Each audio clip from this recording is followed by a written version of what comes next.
Yeah, I like that lamp that you got over there. Check. Am I hearing you? I can hear you. Can you hear me? Yeah. Can you hear me? Yeah. Rocket Man's Wheelhouse. Matt Perry. Yeah, you're right. This is supposed to feel like a natural conversation, but then when do you sit in your living room, not arranged the way you normally arrange it, with microphones and headphones dead in front of your face? You don't always have your living room arranged like this? With I figure this is like your work from home office. Yeah. Like when you go on a conference call. I sound like God. This is turn up the bass. Yeah. All this is in your background, and you just change out the records. So you Yeah, can like, have like when I hold up, when I get on calls, when you're on the Zoom calls, Yeah. and now I don't know if there's you could tell me because you are farther up than me, but it seems like more people are having to turn their cameras on. Yeah. And so I literally saw a girl yesterday. She's running her hands through her hair, Oh yeah. during the call. And It's a thing. Yeah. I would Yeah. have a sick setup. I think it cuts to me and I'm sitting here with Do headphones. you not turn your camera on? Never, ever, What? ever, ever, Ever? ever, ever, ever. That's weird, man. I have a People sticker. wonder if you live in your parents' basement. It's or not as- like I mean, it's have not as something- common. We don't do that. I don't know. I'm just lowly. Our etiquette is everybody's supposed to have their camera on. But you have reports. I have mean- emails that I have to answer. Yeah, but you're still on calls with people, like your team. They want to see you. I don't want to see. They that. want to see you growing out your hair and Yeah, losing weight and yeah. whatever you're doing. Yeah, Gaining weight, cutting your hair, whatever it is, growing a mustache. They want to see all that. Yeah, they do. I'm glad to see you. I like the stash. Yeah, so I had the beard, and I had to cut it. You looked good in a beard. You really did look good in a beard. No homosexual. But Somebody from work the other day took a screenshot and then sent it to me and said that I looked like he was trying to be nice. I think he was trying to suck up. He said I looked like Captain America from Winter Soldier, and I was like, oh, like the prehistoric, like I had been dead for 1,000 years, like frozen in ice because it's all white, And I didn't take it too well. I was kind of bad. when you walked to my front door and you had the hat with the patch and the little you know what you look like to me? You look like that guy that if I broke down on the side of the interstate, you pull up behind me hey man, you all right? Everything cool? You need any you need me? That's good. Yeah. I am It's that just guy. That's me. Black jeans, I'm kind of do my own thing, but I'm cool. I am that guy. Yeah. If You literally are that guy. If I pull up behind you, then it's okay. I'm there to help. Yeah. I'm not there to hurt. One of the wildest stories. But no, so I was gonna say I had to cut the beard for the fire department because when you first go in, they want to fit you for a gas mask and like a respirator type thing, and in order to get a seal, they say, hey, you got to shave the night before. So I had to shave anyway. Oh, I had already shaved for the Hulk Hogan, so it started at Halloween because I was Hulk Hogan for Halloween and I had the big handlebar and I had been planning that all year, because I remember I told you I went in the kitchen and my wife said, you kind of look like Hulk Hogan when I had a full beard and white hair and whatever. I'm like Steve Martin, but on my face, premature white. Yeah, it's gray. got a nice fade to it too. You still have a little bit in the middle.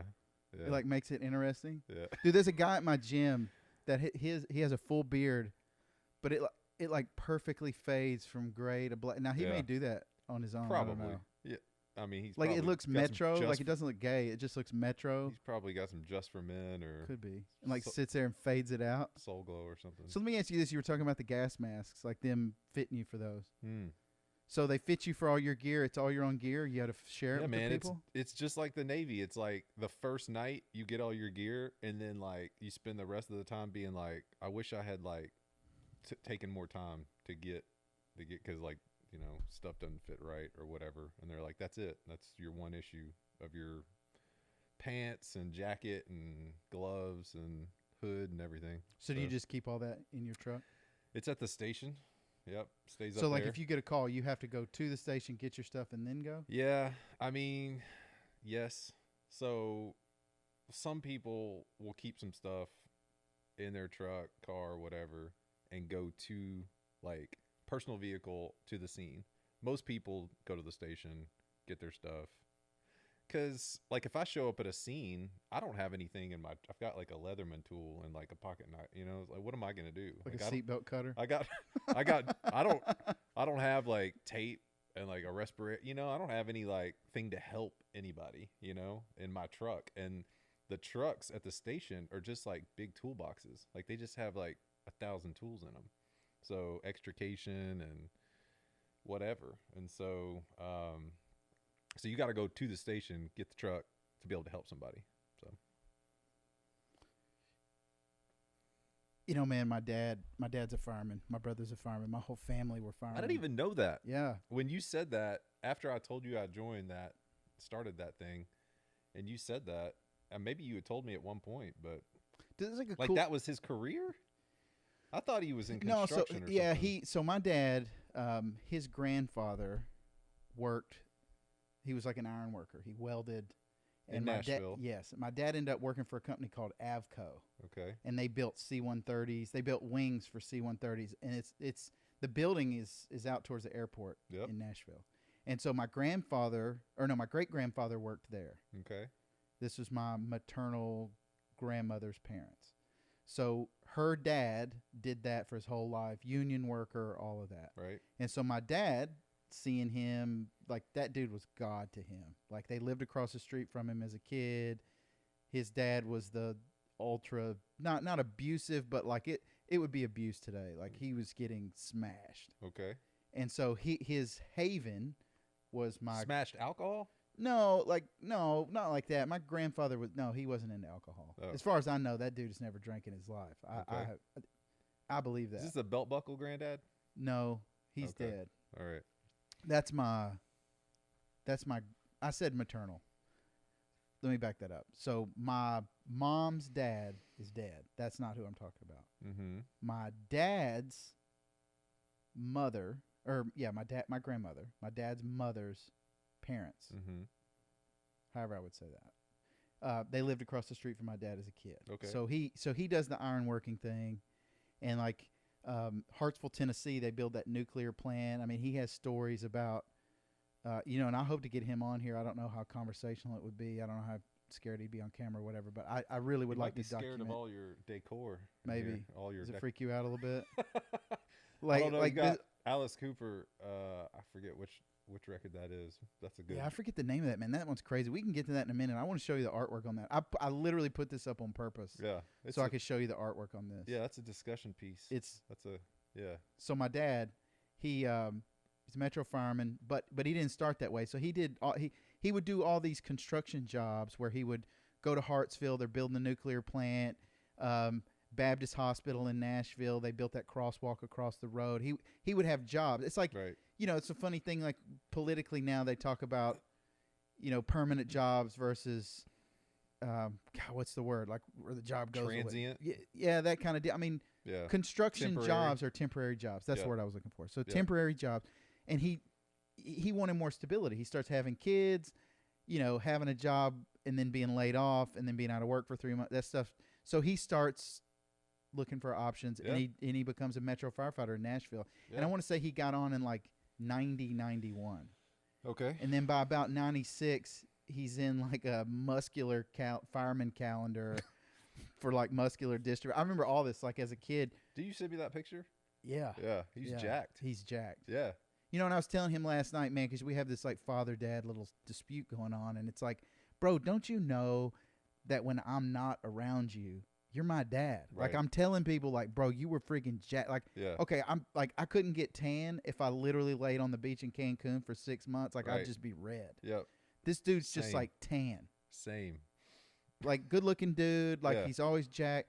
And like, well, man's man too, right? Construction and firefighter. Yeah. I mean, dude's like, he's the guy that you want to pull up behind you on the road and help you. Yeah. Not me. Probably him.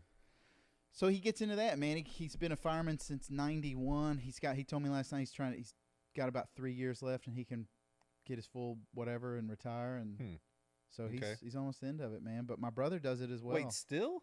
Yeah, my dad. He's a fireman. Yeah. So he still goes out on calls? Yes, he's an engineer. He drives. That's all he does. Really? Well, I say that's all he does. I mean, engineers do more than literally accidents drive. happen. Like they don't just go, y'all get out. Right. We're here, man. Get out. Go put the fire out. So he pumped the water, whatever. Like I think that's where most. I mean, not the whatever. He's at the tail end now, but I mean that's where most of the accidents happen. Is when you're older. No, on the way, like driving. Oh yeah, dude. Like all the deaths. It's either. I think it's like stress, because you're wearing all this gear and stuff. You're fighting a fire, so that's maybe the number one cause. But it's like all of the accidents happen on the way too, because people don't get out of the way. Nobody obeys the etiquette. Yeah, I mean you're dead right. I can remember as a kid because I remember it being a thing for my dad. Like it changed for him. Were you ever worried that he was not going to come home, or was your mom worried? He was Superman, man. You don't worry about that as a kid. Your dad's kid. Like your dad is. You think your mom was worried? Yeah, probably. I mean, Yeah. I don't know. When do women wear? I'm not a woman. I don't know. Did you not ever want to? You didn't hang around. Dude, I saw the fire a dude die. hall? I saw a dude die straight up. Like we used to be able to go ride. Stuff. Like used to be able to ride. Yeah. On the engine. Yeah. But before I get to that, I'm gonna back up something you said. You were talking about the injuries on the way. You used to not have to stop at red lights as a fire engine or any apparatus. Right. Like you get up to it, they'd slow down, they'd blow through. Yep. Well, dude, I want to say it was in East Nashville, if I'm not mistaken. One of the fire engines blows through like a 4-way stop, T-bones some dude, fire engine flips over. I remember seeing pictures of it as a kid. Yeah. Kills people. I mean, people used to get killed all the time, like police officers. There's a guy out where I am. He was driving and killed somebody. Dude, it's crazy how stuff progresses like that. And I'm gonna go off on a little tangent just for a second. So I'm reading this book called Enlightenment Now by Stephen. It's like Pinker or Pinkler, I forget. Sorry if I screwed that up. But anyway, he talks about like how we've progressed in safety and how little stupid things like the seatbelt or even what we're talking about, like you decide as a society, hey man, we're not gonna blow through stoplights and freaking T-bone forerunners anymore. Right. You know what I mean? Right. But they were talking about when horse-drawn buggies were rampant in cities. And like this is something I'd never even thought about. And it was saying like how the drivers of like these buggies and the horses were malnourished and there were a bunch of runaways all the time. And I think there was a quote in there that was saying it was at the time it was easier to cross the Atlantic than it was to cross Broadway in New York. Because of all the horses. Yeah. It's 7 times. It was 7 times as many deaths. Yeah. As you just get trampled. Yeah, by horses than there were by cars in like 1974. Yeah. So just us changing from horse and buggy to cars. Yep. Like it was talking about like going to autonomous driving technology. They show you that video or they talk about some place in like Mexico City where like they shame you. So like they were having this one intersection, like they were just having too many deaths, like a death a day at this one 4-way stop, whatever. And so like they made the people that would like blow through it stop and like get out, and they had to like wear like a certain color clothing or something. And it was like, it's because of their shame culture. They like had them on the corner and that like stopped it completely. Like as soon as people saw that you were going to get like called out and ridiculed or what, and like have to be like, so they're like literally canceling people in the interstate. Basically. Basically. Yeah, I guess. I mean, if that's what works, I mean, because nothing else like fines and like whatever else, wasn't working. So, well, that's what this book talks about that too, man. As we're progressing as a society, going back to the firefighter stuff, if there's one little thing like I'll use the seatbelt as an example. Like it's this easy fix.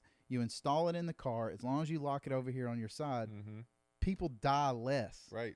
And so like what I was about to say a second ago with the autonomous like Tesla technology where the like the self-driving cars is what I'm talking about. So once we get that in place, like permanently in place, they expect like 1 million less deaths a year. I'm sure. It's crazy. Yeah.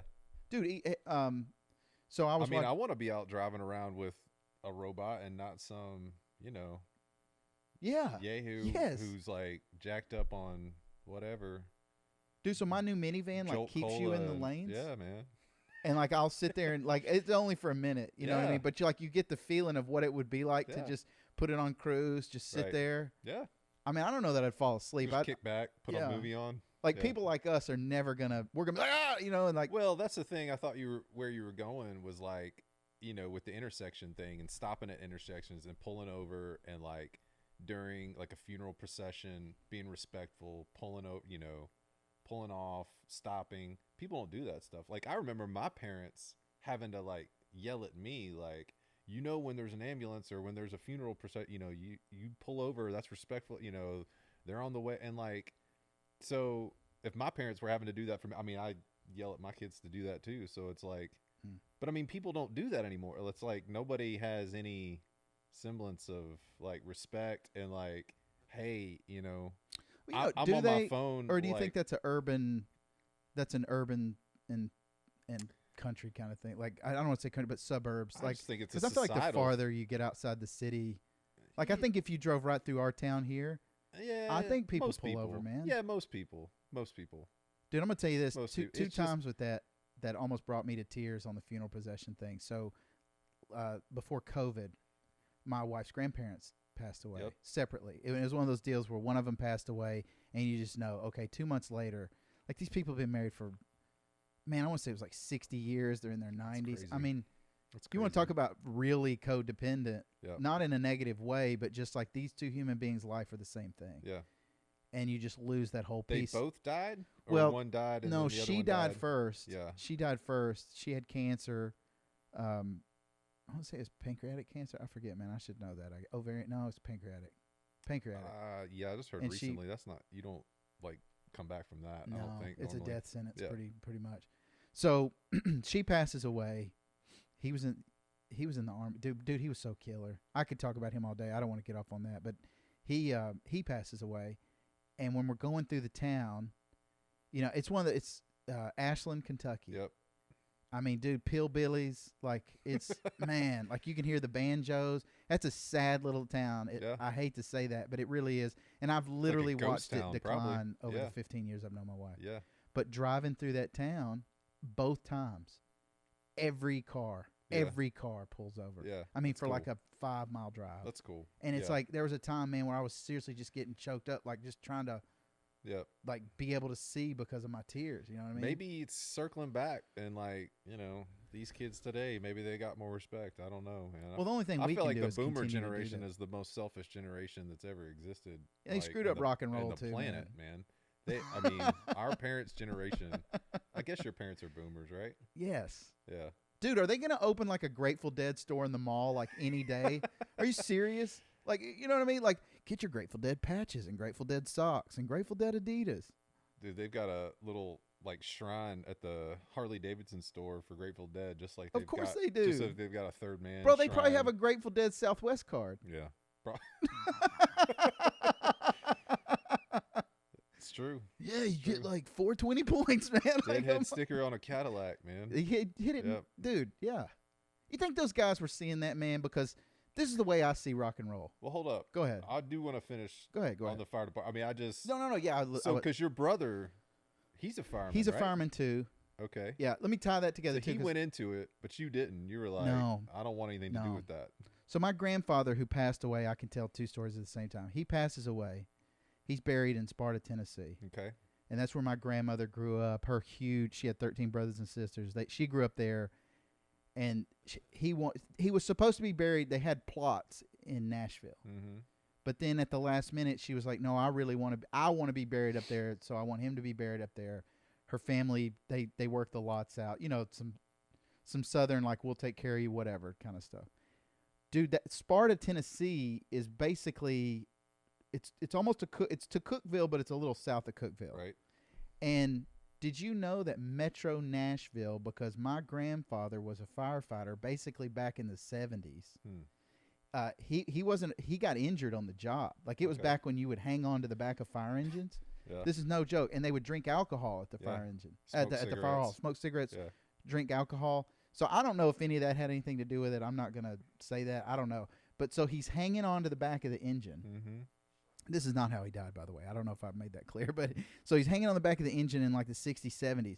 He thinks they're at the call, so he lets go.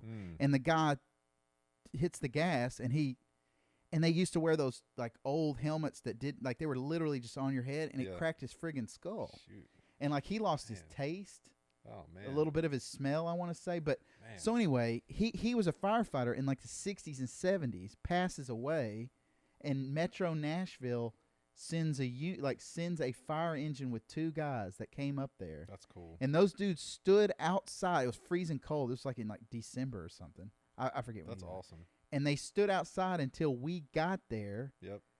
And his body went in the ground, man. You know, that's cool, man. I could see myself maybe doing something like, I mean, I don't know if they would ever, if volunteers, they probably don't do that kind of thing. Not for me if something happened to me, but like to go and like pay your respect and do that. I could see doing that. Like if you're retired, you don't have anything else to do. Like my stepdad, he's like color guard, did it in Knoxville. And so, I mean, he was in Vietnam, retired, full colonel, whatever.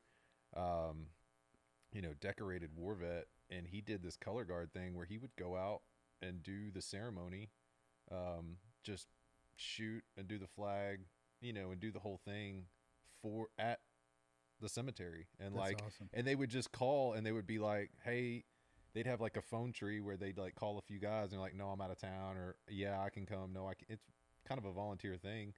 They're like, well, we got one this Friday, you know, what time can you be there? And you show up and they're in their full uniform and give them a service and give their families, you know, that closure and that respect and everything. That's really cool, man. No, I think it is. You know, we got to keep doing that kind of stuff as a society, man. Like the Boy Scout stuff where they go around and put in the flags.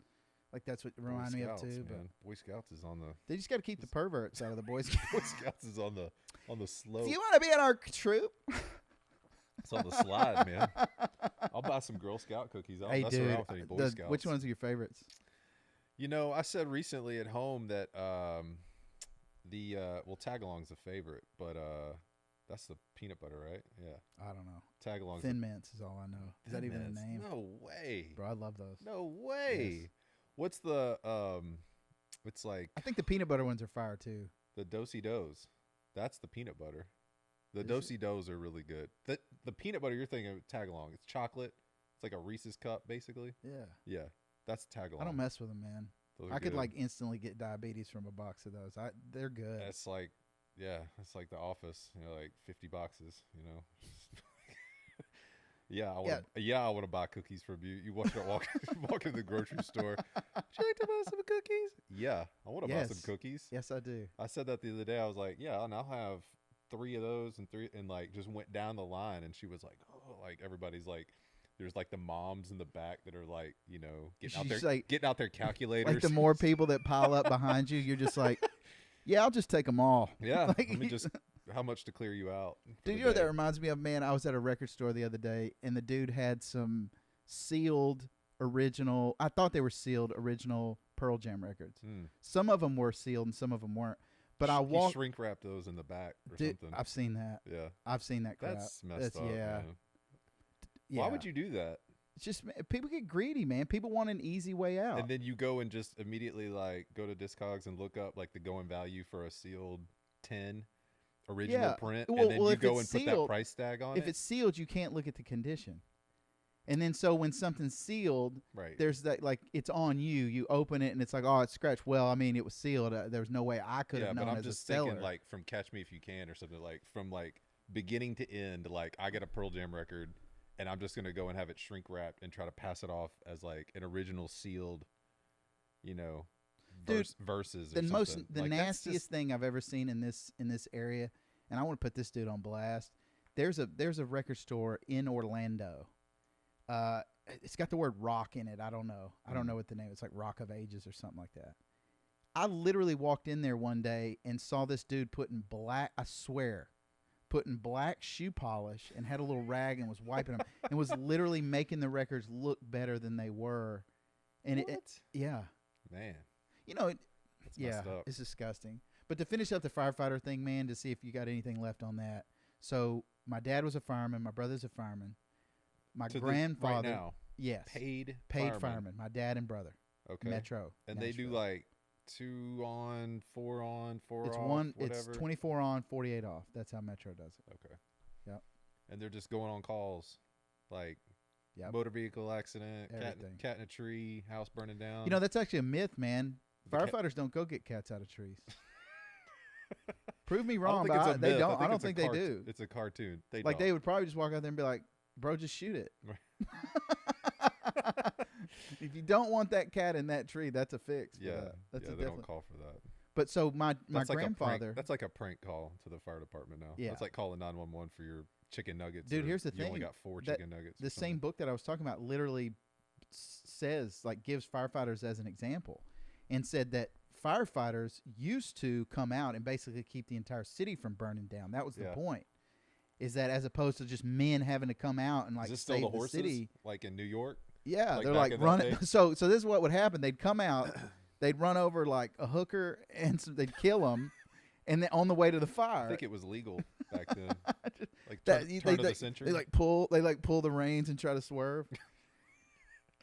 But yeah, so they would do that. But now most of the stuff you guys would do is medical calls. Yeah, that's the weird thing. So like when I started, they do have a medical class, but the first class that you go to, like the intro to emergency services, whatever, there's nothing about motor vehicle collisions or accidents or anything like that. And at the end of the class, they're like, every class you take anywhere, anytime now is like, give us feedback. Everybody's got a survey. Well, I gave them some. I'm sure they didn't look at it, but I mean, the feedback is there's nothing in this course about motor vehicle, and that's like 75% of the calls. Yeah. Well, that's what that book said. That's most of what you guys do. It's all collisions and extrication and like, pulling people out of cars, gas leaks, there's like hazmat control. There's none of that in any of it. And so it's weird that they wouldn't have more emphasis on that. I think there's some other classes where they get into that kind of thing, but yeah. But you guys are first responders. It's all, yeah, it's just whatever you're coming up on, first right? responder, yeah. So it is like life preservation. Sheriff's office, ambulance. So there's like a medic that's like assigned at different stations, and fire department. And like all 3 get toned and like go at the same time. And so everybody's showing up. It's whoever gets there first. If you're the first on the scene, then you just basically do whatever you can to scene safety and help people. And then when the medic arrives, if somebody's really hurt, then like they take over, that kind of thing. So is there like a ramp up? So you guys get a call, there's a car wreck, you get there. I mean, I'm sure are they already sending the ambulance? Are they already sending a cop? I think they send it all at the same time. Because I mean, there's a difference between like I'm driving down the interstate, I pop into somebody, we pull over to the side of the road, I need a police report. Like I don't need a fire engine for that. Right. So it seems like there would be a tier system to the car wrecks. Like you would have minor injury, life-threatening injury. Right. And bro, we're going to have to piece this dude back together. Yeah. There should be. I mean, and they cancel it too. So like they'll, even if the notification tone goes off, whatever, then they start canceling people. So I mean, they have fire alarms all the time. Like all these new houses out here they're building, they trip those SimSpire and fire alarm. I mean, it gets tripped all the time. And so were they calling everybody in there for that? I mean, the fire department's coming. I mean, initially, yeah, if it's a fire alarm goes off, you're supposed to respond to that. But that's why, like in a neighborhood nearby, like they start charging people. Like if your fire alarm goes off too much, like if you get like 3 in a month or something, like they can actually issue you like a citation, like a fee, an amount, because it's like there's paperwork involved. There's like, I mean, you're wasting community resources. You're causing Matt to have to drive all the way to the station, get his boots. That's right, and gloves, and his gas mask that fits his. That's right. His freshly shaved face perfectly. Right. Yes. Yeah. And my helmet that might crack my skull. I hope it doesn't. Don't do that. That sounds awful. Don't hang on the back. But think about that, like changing little small things like, hey, we ride in the cabin now. I didn't hang off the back, but I did ride on top as Santa. Bro, that's like some backdraft stuff. I told you about that, right? I mean, backdraft, they're like having sex up there. So I didn't. Yeah. I didn't do that. You were just up there solo. Dude. I got a funny story, but so there's a guy. His wife works at Twin Peaks. Okay. And so we were doing the Santa thing, right? Yeah. For the drive along for the kids, basically. Yep. And so this guy's like, "Hey man, like, don't you think it'd be cool, like, if we have Santa there, that's cool, but like, what if I brought my wife and like, she has like a little elf outfit on?" That's like, trouble. Man, this is for the kids. Like, it's it's Christmas time. He was probably thinking for himself. Let's keep it PG, you know? Like, he's like, yeah, I could go home with the elf. This is for the community, and this is about Christmas, and it's about the children. So it's not about your hot wife. Hey, bro, if he shows up with a camera like that, you get worried. Don't be that dude's friend. Right. Yeah. Yeah, I don't know about that guy. Don't loan him. Hey, man, what do you think about my wife, bro? What would you think about her in an elf costume? No, man. Yeah. So, hey, man. So that was kind of a swingers joke, I guess. Dude, I like that story. Yeah. I did think of a story that I didn't finish a second ago. I said I saw a dude die. Right. And was relating it to the firefighter stuff. Yeah. So you used to be able to. When you were a kid? When I was a kid. This is, dude, this got is more than you bargained for when you went out with Daddy that night. So my dad was driving, and it'd be one of those deals where he'd be like, hey, you know, bring the boys down, me and my brother, and they can go ride with me for a little while. Yeah. And I don't know what my mom would do. She maybe, I don't know, go shopping or something. I don't know what she did. But we would go, and like literally we'd sit there with him, hang out at the hall, and they'd get a call. He'd be like, all right, y'all come on. And we'd just kind of sit in the middle, man. Like, do you have some little like bunker pants that you pull on? Like, I don't know if he did that or not, man. Yeah. Knowing him, he probably did. No, like, for you. What do you mean? Like the jump, like the quick hitches? Like, Isn't that what y'all call them? Quick version? hitches? Yeah, something. I don't know if he did or not. Yeah. I mean, it seems like something he would have done, like giving us a little jacket or something to sit there in. I don't know. He probably did something. A little badge. But dude, I literally have memories of sitting in a fire engine, you know, this friggin' wide thing, and you're just, you know, you're so much bigger than everybody on the road. Right. I don't know if every you guy didn't want to do it.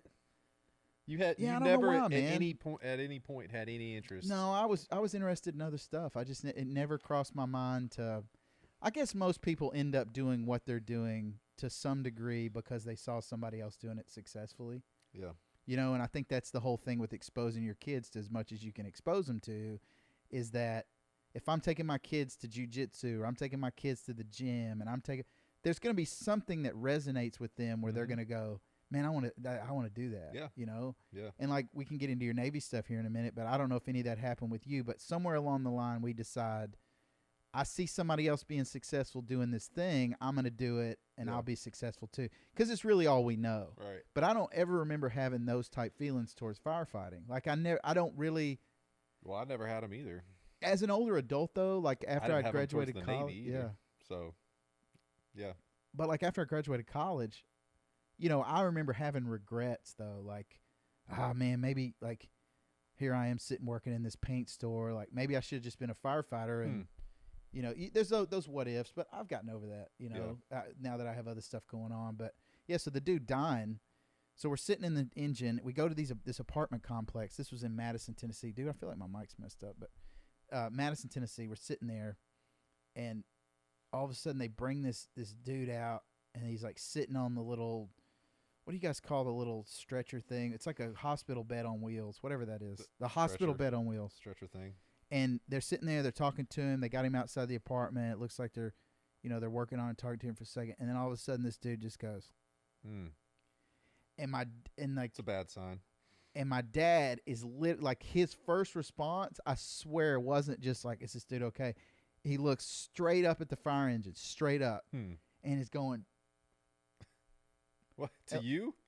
This dude's going into cardiac arrest. Look away. Me and my brother both. He's like telling us not to look. I mean, I'm looking, bro. Right. I'm like, that dude dying, dude. He should have thought of that before he. I didn't care. I don't feel like it affected me. You know, it's like one of those. It's like the two types of people, man, that are in the military. There's like the people I'm sure he's that an are awesome firefighter, but I mean, he probably should have been like, you know, trying to like resuscitate, you know.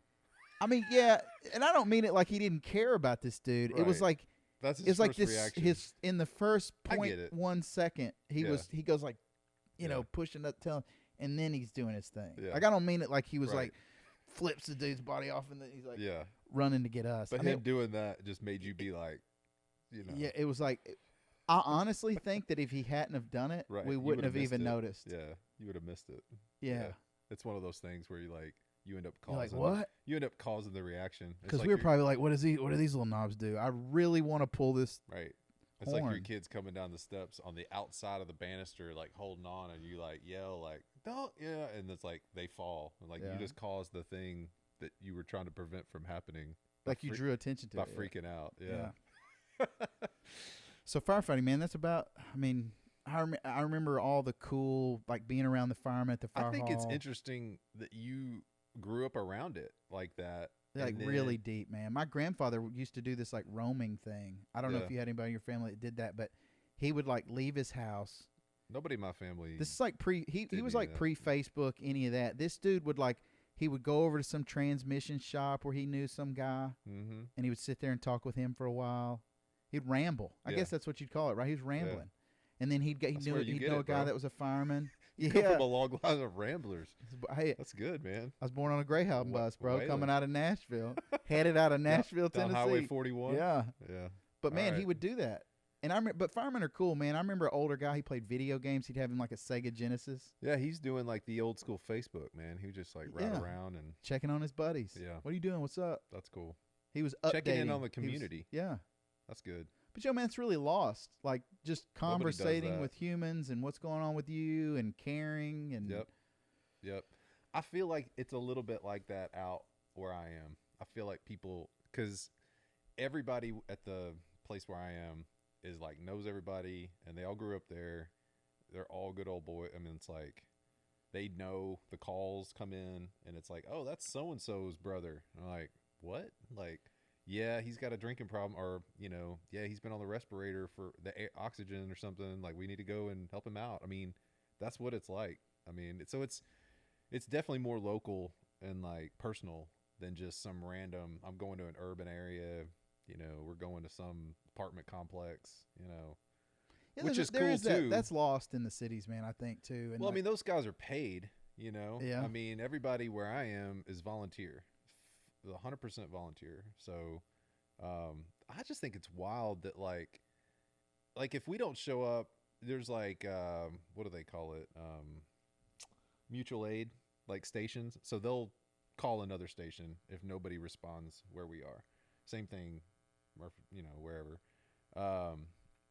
And so, but I just think it's wild that like if we don't show up, then like if the volunteer fire department doesn't show up, then like you're not getting help on that thing. So what does that mean, mutual station? When you say mutual station, is that like another city? Yeah, it's like like Brentwood would come. So what do they do? They charge that out. Like then Brentwood. They would like tone one station, and then nobody responds, or people, whatever, something's happening where like nobody can get to it, and they say, okay, well, you and you, Nolansville and Brentwood and like the surrounding areas, they tone them and say, these people aren't responding, y'all need to get over there. But it's going to be further because it's not in your district.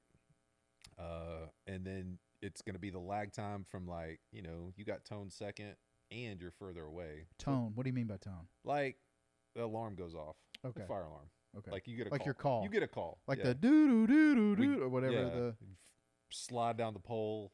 Yeah, nobody does that. Hey, they have one in East Nashville. I'm still pretty sure that really. It got hit by that tornado. I don't know if they still actually I think it's the last one in Nashville, or it was the last time I knew this as a fact. It got hit by a tornado. It didn't get bombed out by some. It could have.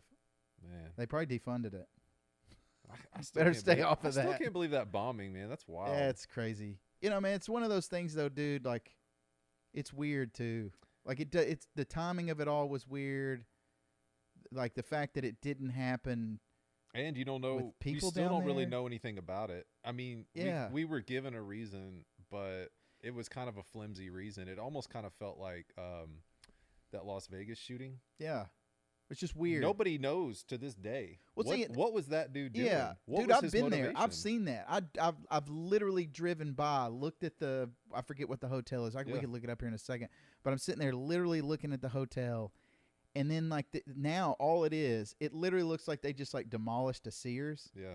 And so it's, like, this weird kind of unlevel pavement looking, like, and it's just fenced. They need to put a memorial or something up there. Yeah, they ought to do something, man. I mean, that's pretty awful. And, I mean, as awful as it is to go to. But have you ever heard a reason? Like, the reason is those people were at a CMT festival. They shouldn't have been at the CMT festival. Can I make that joke? I'm making that joke. I don't care.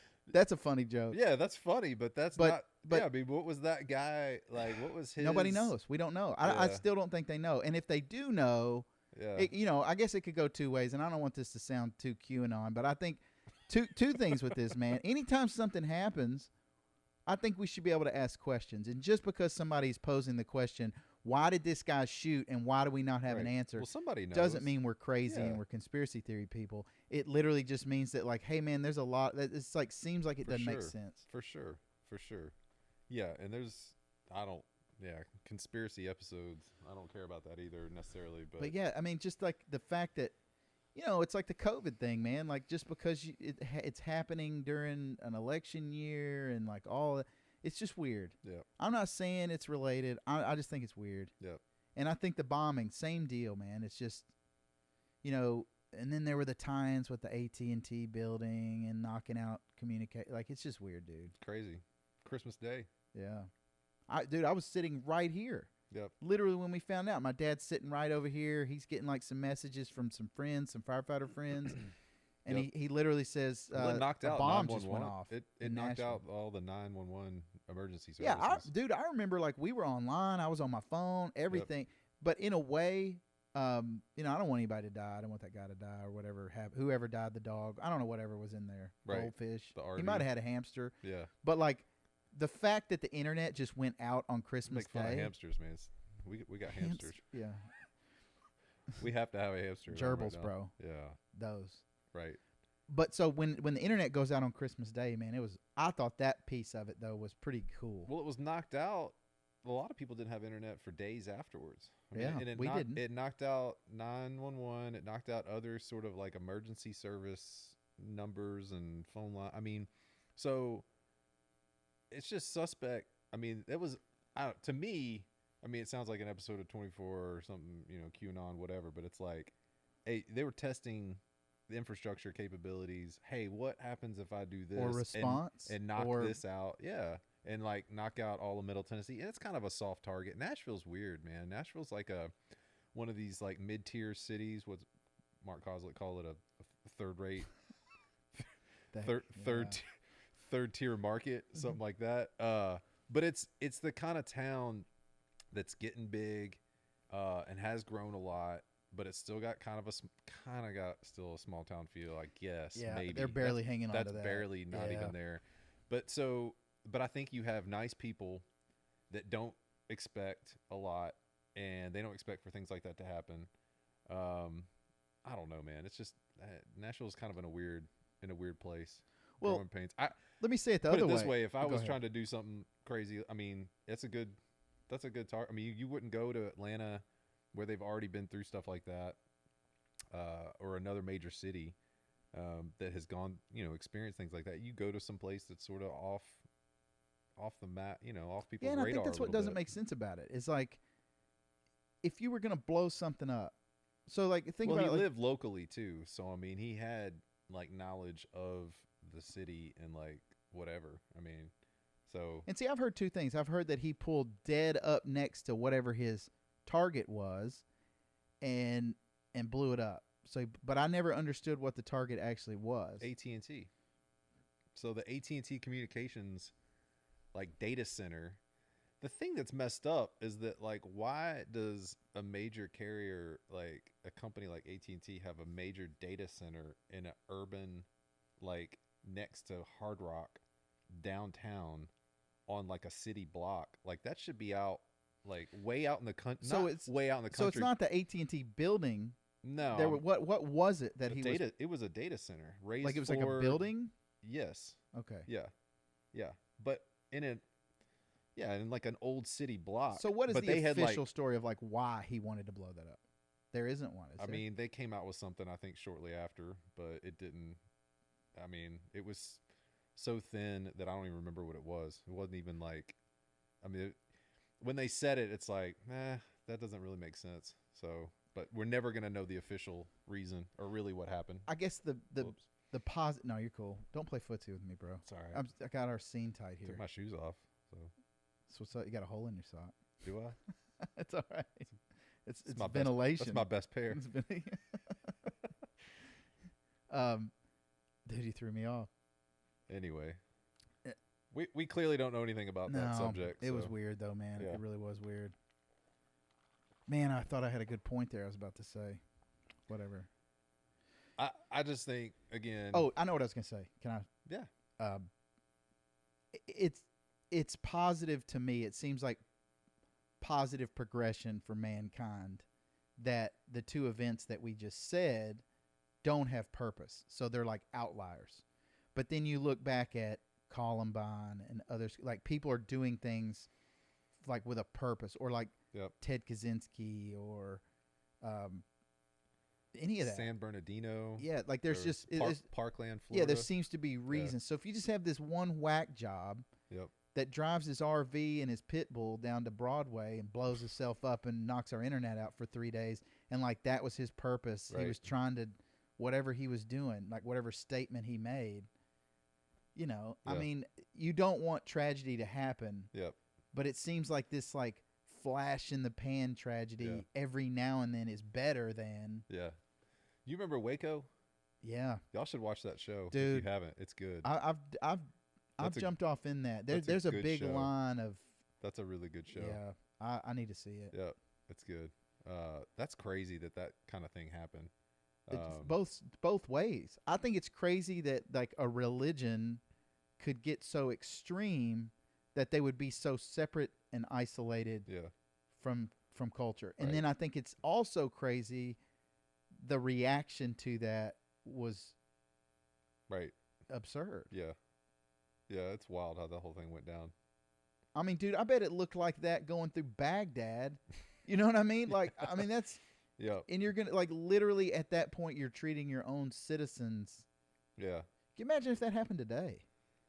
Black Lives Matter holds a rally in Louisville, and they bring in tanks and bust through walls and tear gas and kill kids. I think that's what, like, they were worried is going to happen in a lot of these cities, and that's why they didn't roll tanks into Portland and these other places, because they figured that's what it was going to be. And, like, then you have a full-on national, like, emergency black eye situation where everybody just points back to that for the next 100 years, which I guess would be justified if something like that happened. But you know, violence always rises historically when there's disrespect for whatever regime is in place. So a lot of people like to think that Texas is really, really hard-lined on, you know, we're going to throw you in jail, man. You sit here and mess with our kids, we're going to throw you in jail for 30 years.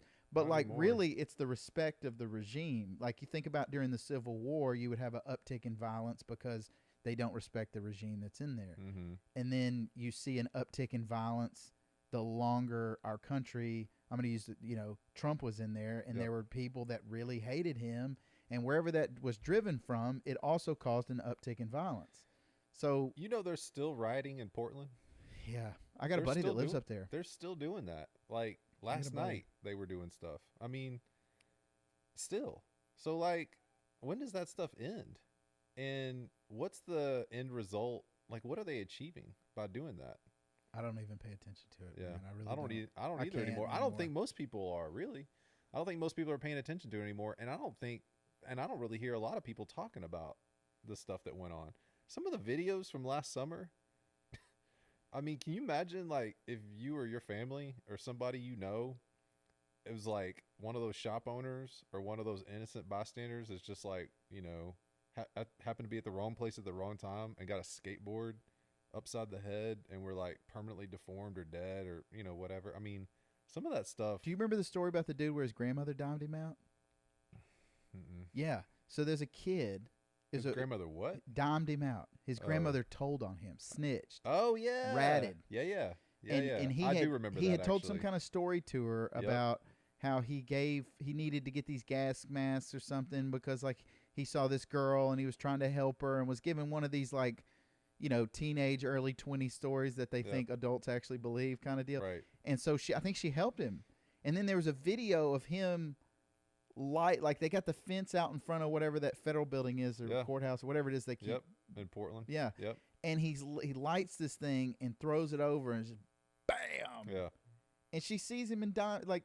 I say dimes him out, but like turns him in. Right. I get it. Yeah, good. Yeah. I mean, yeah.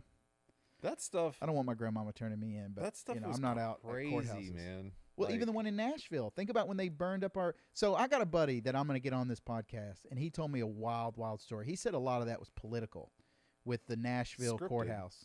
That they let him go down through. They let him go down through Broadway, and he said there were piles of rocks. Like He said it was reported that there were piles of rocks. Yep. He said he saw the piles of rocks. Now, I'll ask him about it if I ever interview him, but like he said there's piles of rocks. He protected his business. I'm not going to say what business he is, but he protected his business down there pretty well. Yep. Ex-military guy. He handled his business. Yep. And I asked him about it, and he was like, well, I have my life savings in this. I don't want my stuff messed up. Yeah. He goes, anybody that came near my building got a little extra, right, and they got sent on. Well, I mean, they have videos. I mean, any business that had people that were strapped up and had the equipment and were protecting that business, they got left alone. So I mean, it really turned. It's funny how that works. It really turned into Baghdad. It was urban guerrilla warfare, in the trenches. And if whoever had the biggest gun, if you walk by with a lead pipe and this dude standing here with a, an AR, whatever, and then like you kept walking, and so you were protected. I just think, I don't know. I mean, I guess there's circles where people are talking about what happened, but I don't know. I haven't heard enough on the subject. He said that the police were there. Yep. The police were protecting the courthouse. The police, and they were called off by the mayor. Yep. Now I don't know if that's true. Yep. But they were called off by the mayor, and then they went and staged over by LP Field. Yep. And then when they were turned back on and were allowed to come back after the courthouse was getting attacked, they drove them back across the river. And when I say they, I mean the protesters. I don't mean like a racist they. Right. Yeah. Whatever. Yeah. But like, because it's Black Lives Matter. I just want to clear that up. I don't want to, So anyway, they drive them back across the bridge, and it's over. Yeah. And then the funny part to me, bro, was like the next couple days, they arrest like every dude, every fat like white guy that looks like he's been eating Cheetos and watching Netflix and went to high school with me. They're like busting all these kids throughout. And it was like, over what, man? Over seriously what? Not wearing a mask, probably. So did you think it was weird that Nashville was like, it was like one of the second, I remember Portland, I remember Seattle had the chop zone. Remember they had like this section of Seattle that you couldn't go in that they like reclaimed and like shut down. I guess if you lived within that square block, then like you couldn't get water. They shut off utilities. Like it was crazy. You had to go in and out like checkpoint. Called it Chaz or something like that. Yeah. But so they had Seattle. They like killed some kids too, didn't they? Yeah. Like had people got shot. I mean, they shot people that running one, around like, with Jeep guns. up? Yeah. I mean, people running with guns and needles and whatever. So they had that in Seattle, and then shortly thereafter, Nashville was like, it was like the second city to have some. They weren't trying to do like another section of the city, but they were having protesters, organized riots, the rocks that were set up on the side. I just thought that was weird. Why Nashville? Like, you don't think of Nashville as being this like progressive, it's city that way, though, city man. On the edge. Like, don't you think it's kind of like Austin? I mean, yeah, but I think you still have probably in like centered around Nashville and East Nashville, yeah. But then you get to the outlying areas and it's the Bubbas, and it's like I'm offended by that term. The old Bubbas. folk. Are you? I'm triggered by Bubbas. Are you? Yeah, man. When I think about Bubbas, like the people that you're like we're describing as, and I know you don't mean it like this, but when I think of Bubbas, like I think of all those dudes we were just talking about, man. Like these firefighter dudes. They're dudes good who just guys. Volunteer. Yeah, absolutely. Yeah, they're Let's not come just up with some a new dude name. like. Let's come up with a new name then. Bros, bro. Like I don't know. I mean, I'm just like the dudes that I know. So I lived in East Nashville. The Proud Boys? Yeah. I don't know. The Bros. I'm not going to say anything negative about Proud Boys. Whatever. It's like anything, man. Yeah, extremism I hear you. is extremism. It's kind of, the Bubba's is sort of derogatory. You're right. I mean, and I don't mean it like that at all. I mean it like people who have respect for authority. You're going to follow the rules. If you want to protest, okay, that's your right. You do it in these ways. You don't attack innocent civilians and innocent store owners and light stuff on fire and do all the things that a bunch of other people were doing all summer long, all across the country. Like, to me, that's outrageous. I mean, I don't know. Dude, let me tread in this area for a second, man, and just whatever you're comfortable with here, but how much responsibility do you think organized religion has in in this type stuff. So before you answer that, I will say this: the last time I spoke in front of a congregation and like gave some sort of message, what I was literally talking about, and it was like the border crisis was going on at the time. Okay, caravan. Yeah, and they were, it was really heavy on me because I mean, I understand the rule of law, and I understand we have to have it, and I understand that keeps us safe as a society. But you see these people. And like what they're coming from, man. Like you hear all the stories about Mexico and dismemberment and or really anywhere that's not some sort of like transforming society where people have some freedoms to really make money and live the way they want to live. Yep. And these people are dying to get. And I would probably be the same way, man. If I was from like, I don't know, somewhere in, I don't even want to name off some country because it might be cool, but Mexico or Ecuador, I don't know, man. Some places just not as good or it's war torn or whatever. Like I'm dying to get here. Yeah. I would do anything to get here. Like I feel like I could understand that mentality, but like the conversations between the polarized sides in our country specifically, which is what we would know, it's non-existent. And that's another thing I hope to get across, like going on my little podcast here is I want to get some people here that have some more liberal ideas, or I want to get some people that are extremely conservative and like vet through some of this stuff. Cause I think there's a lot more common ground than people think. And you want to actually have a conversation about it? Cause most people aren't doing that. Yeah, that's it. That's all I'm saying is I think that if a church's responsibility, so let's take Christians, for instance, like, they're supposed to be the salt of the earth. We're supposed to be out there spreading the good news of Jesus and all this different stuff. But then you literally see your society at like this new. It really is kind of a new civil war. Like it's a social civil war, in my opinion. There's two different views of America, and then you have Christians who are kind of sitting. So I'm hitting my mic, but like sitting back, like this is our side. These are the positions we're taking. The end. What responsibility do Christians have, or religious people in general, like, people who are promoters of peace, promoters of morality, what responsibility do they have in all of this to like really help calm this down? Because if Christians really are what we say we are, and we have the answer and Jesus is the answer, or whatever that is, then it seems like we would have some answers towards remedying this. Yeah. So what do you think? I mean, I think you said it. I mean, if you're a Christian, Jesus is the answer. So that's the thing. I mean, that is what you should, that's the goal. I mean, that sounds, whatever, goal oriented, like, hey, I'm going to convert you or something like that. But I mean, if you're a Christian and you believe Jesus is it, then if you're having a conversation about the border, or any other political issue, and it's too heated to where you don't see that person as a human being. You see him as the opposite end of the spectrum, another side, your enemy, someone to attack with words. If you see somebody like that, you can't have a conversation. Like, first of all, you're not seeing them as a child of God. And that's what the Christian faith teaches, is that we are all made in the image of God. And all people are loved by God. So first I got to love you. And I got to treat you like a child of God. And if I'm in that heated debate, then I'm not doing that. And so, and I think you hit it dead on. And you know what that reminded me of for a second? And I'll let you go as far as you want.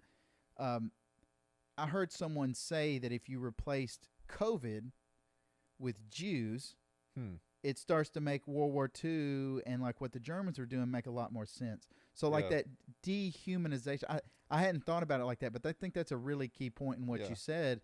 Is you start thinking about people that are trying to cross the border and get here as like an invader, like a bug. But that's like a complicated issue, though, because why are they coming here? Like if it's Venezuela, that's a socialist country. Their system has failed. And so why are they coming here?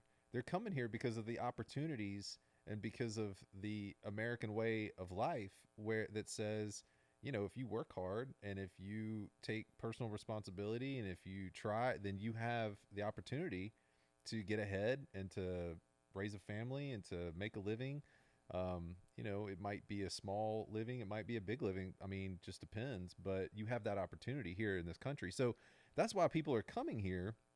I think you have to look at it on a case by case basis. If you just see droves, of thousands, hundreds of thousands of people that are pouring into the country, then I think, yeah, I mean, you got to there's a inclination towards well, hey, wait a second, taxes, our infrastructure, utilities, water, food. I mean, there's a lot of things that you have to think about, I guess, if you're planning a society. But on an individualized basis, yeah, I mean, we should love those people and we should try to meet their needs or help them in some way. And that's the age old, to me, is the dilemma, is the contributor guy on the corner, is the mission, the rescue mission, these places where can you bring salt and light? Can you bring truth into those places? And can you go and influence for good? Or do you just write a check and continue to enable somebody? I mean, that's a tough thing. That's a very American way of Christianity too.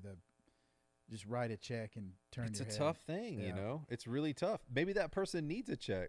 Maybe that check is going to make that person trust and know and follow Jesus. Did you watch that clip, that Richard Jenny comedy clip that I sent you? Mm-mm. He was talking about staying up real late at night and the commercials coming on TV with the little starving Ethiopian. And he's like, you too can save a child for $9. Right. And he goes through this whole bit and he said he's laying there and he's like, you got to justify it. Why don't you give him the $9? And he's like, hey, you don't look that hungry to me. You know what I mean? We do that, man. It's we do that stuff. It's well, they're not really in need. I wish I could lose some weight. Here, this is, I guess, on this particular topic. What this is my view, is that any time that people are in turmoil, mm-hmm. and if you just go to the examples of Jesus, what does Jesus do when people are in times of turmoil? And let's use that as an example. That's ask all questions. I'm saying. Yeah, he would go and ask questions. Yeah. I mean. He didn't stay away from them. He didn't stay off the topics and act like it didn't exist. He also didn't have anything to give, He didn't even have a home of his own or a place to put his head or an extra tunic, cloak to wear himself to give to his neighbor. He was just telling other people, give them your shirt, go the extra mile, do these other things. But he didn't even have those things himself. So I think that's why, I don't know. There's a, ton to explore there with red letter Christians and, folks that it's well, Jesus, what would Jesus do in this situation? Well, we're not Jesus, first of all. I mean, I'm not saying that we shouldn't try to model and follow Jesus. Absolutely, we should. But we are not Jesus. So it gets a little tricky in the case, the day-to-day situations of somebody just says, well, what would Jesus do? Okay, I guess that's a good place to start. It's good to think of that. Did you grow up going to church? Mm-hmm. Were your parents? Yeah. Where did you? So you're from. Let's start there too, man, because we're going to dive off into you and getting to the Navy. So we'll just start right there. So where did you grow up? So I grew up mostly in Memphis. Born in Nashville, grew up in Memphis. Yeah. Love Memphis. Love Memphis. I do too. Yes. We talked about this the other day. So my next door neighbor, 7 years. I gave her a book. It's called "It Came from Memphis" or something like that. Okay. And she's all about Memphis. I've read that. It's all about just it was how Stax Records and it was about Sun that Studios. And how Memphis embraced the black culture. Yeah. We're one of the first major cities that just embraced black culture. Well, I think they didn't have a choice. No, they didn't have a choice. But King Cotton, bro. But I mean, it's a good thing they did. And we'll start with Memphis and we can dive off to it. So you're raised in Memphis mostly. What do you mean mostly? Teenage year. Where were you born? Where did you literally come out of your mother's womb? We'll start Franklin. Right there. Franklin, Tennessee. Yeah. And then so your family moves to Memphis? Yep. We lived in and around Nashville till I was about 6 or 7, and then we moved to Memphis. Okay. And then I lived in Memphis until I was 16. So formative years, I would say. Yep. I don't remember Nashville as a kid, but I do remember Memphis, and then, moved. Whereabouts in Memphis did you grow up? So Germantown. Yep. Germantown on the outskirts. Commissary. Germantown, which was kind of the outskirts then. Collierville was tiny, kind of non-existent. It was just that one square they had down there. It's huge now. Cordova wasn't really a thing.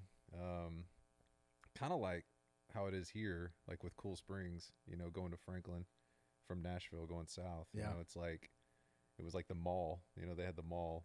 I remember when they built Wolf Chase, you know. So anyway, yeah, man. And then moved when I was 16 to Fort Myers, Florida, when my parents got divorced. And then so I finished high school. So you were 16 when your parents got divorced? Yep. Okay. So I finished junior and senior year in Fort Myers. And that's where your dad's down that way now, isn't he? He's in Tampa area. Cool. I forgot I had one little diversion out to Arizona too. I did live out there for about 9 months. I've been around. Yeah, man. I've been everywhere. Where, man? Scottsdale. Yep.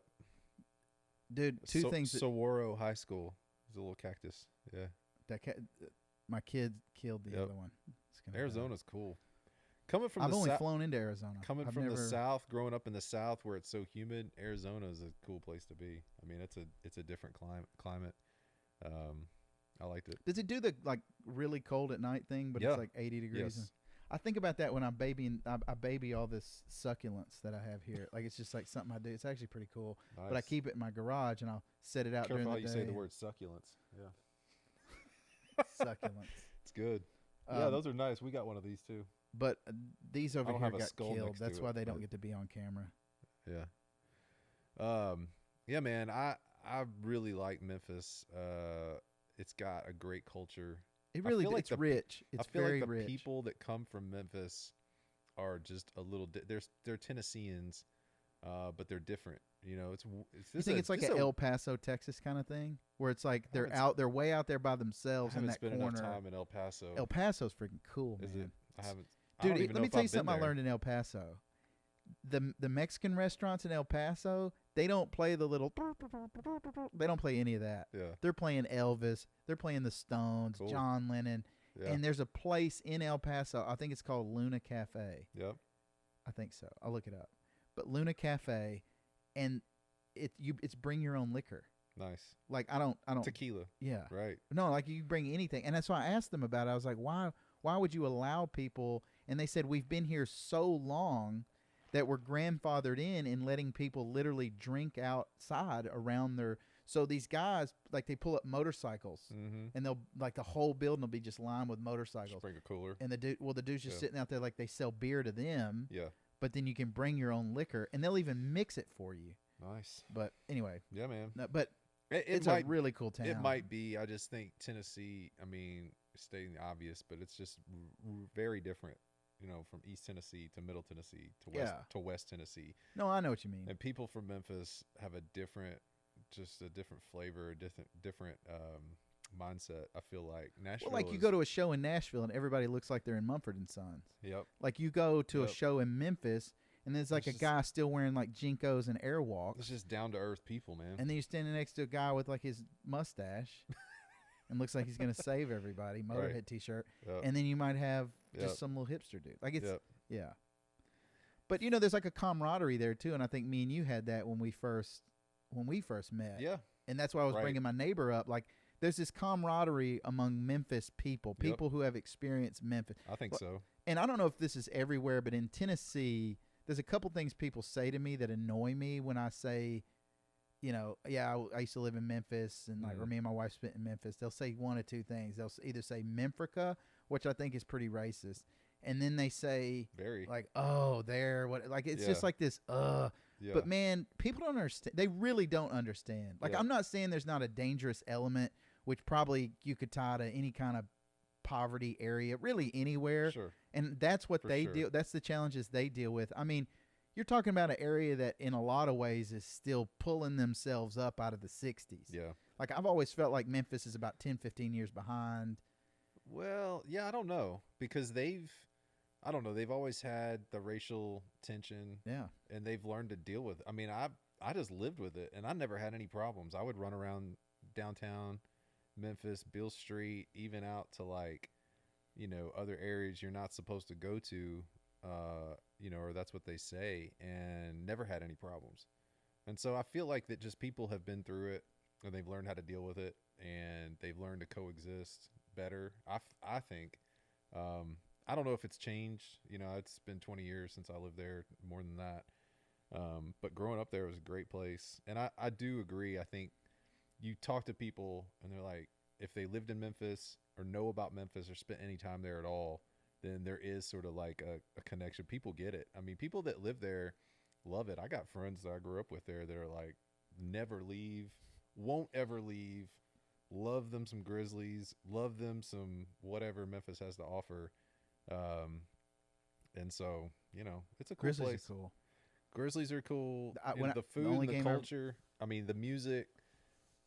I mean, for me, you go down Beale Street and every club has jazz, funk, blues, rock and roll.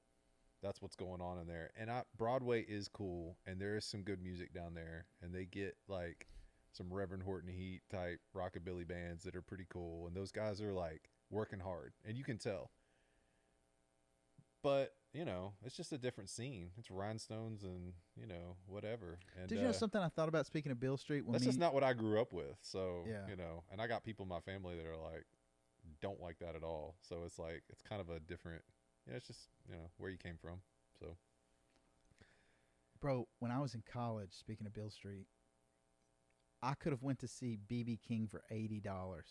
We saw B.B. King on New Year's Eve, 1999. And he came out into Beale Street and played Auld Lang Syne on the guitar when the ball, like, I mean, obviously the ball's not dropping there or whatever, the apple, but when it hit midnight, you know, in Beale Street, it was cool. You know what I think about? Like, two things. When you were saying that, I thought of the B.B. King thing. Mm-hmm. And then you have that experience. But, like, going back to our conversation the other day. Beale Street Blues Boy, BB. That's where that came from. That's what that stands for. Yeah.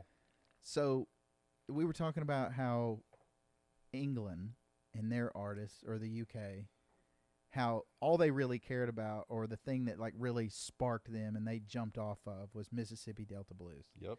And then we went through this whole deal about how, you know, you have people literally living in oppression, like literally with the dirt, and they're, you know, they're just oppressed, and it's got like almost like an animalistic existence that they're forced into, whatever, however you want to talk about that. But then they had, like, they're not trying to get famous. Right. They're not sitting there thinking, I'm going to make up the blues, because like, I literally feel like this is music that poured out of their soul. Yeah. And I think that's why it's so They powerful. did it for entertainment. Like, they would try to one up each other, you know, and that's how the best person got to be. And I mean, you talk about kids doing ride-alongs and stuff like that. I mean, these kids grew up like watching their entire families try to like beat each other at singing, dancing, whatever the like entertainment was for the night, because they didn't have TV or radio. So they're just doing it for themselves. And I don't think that's exclusively black culture either, because I think you look at the countryside. Yep. And the same thing's happening. Yeah. It's just happening, you know, backwoods. With a banjo. Yeah. With a banjo instead of a harmonica, guitar, or whatever. Yeah. But going back to B.B. King, it's cool that he was doing that. But at the same time, when you think about how influential somebody like him really was, it's also kind of sad at the same time that in 2004, 2005, he's literally just playing his club for $80.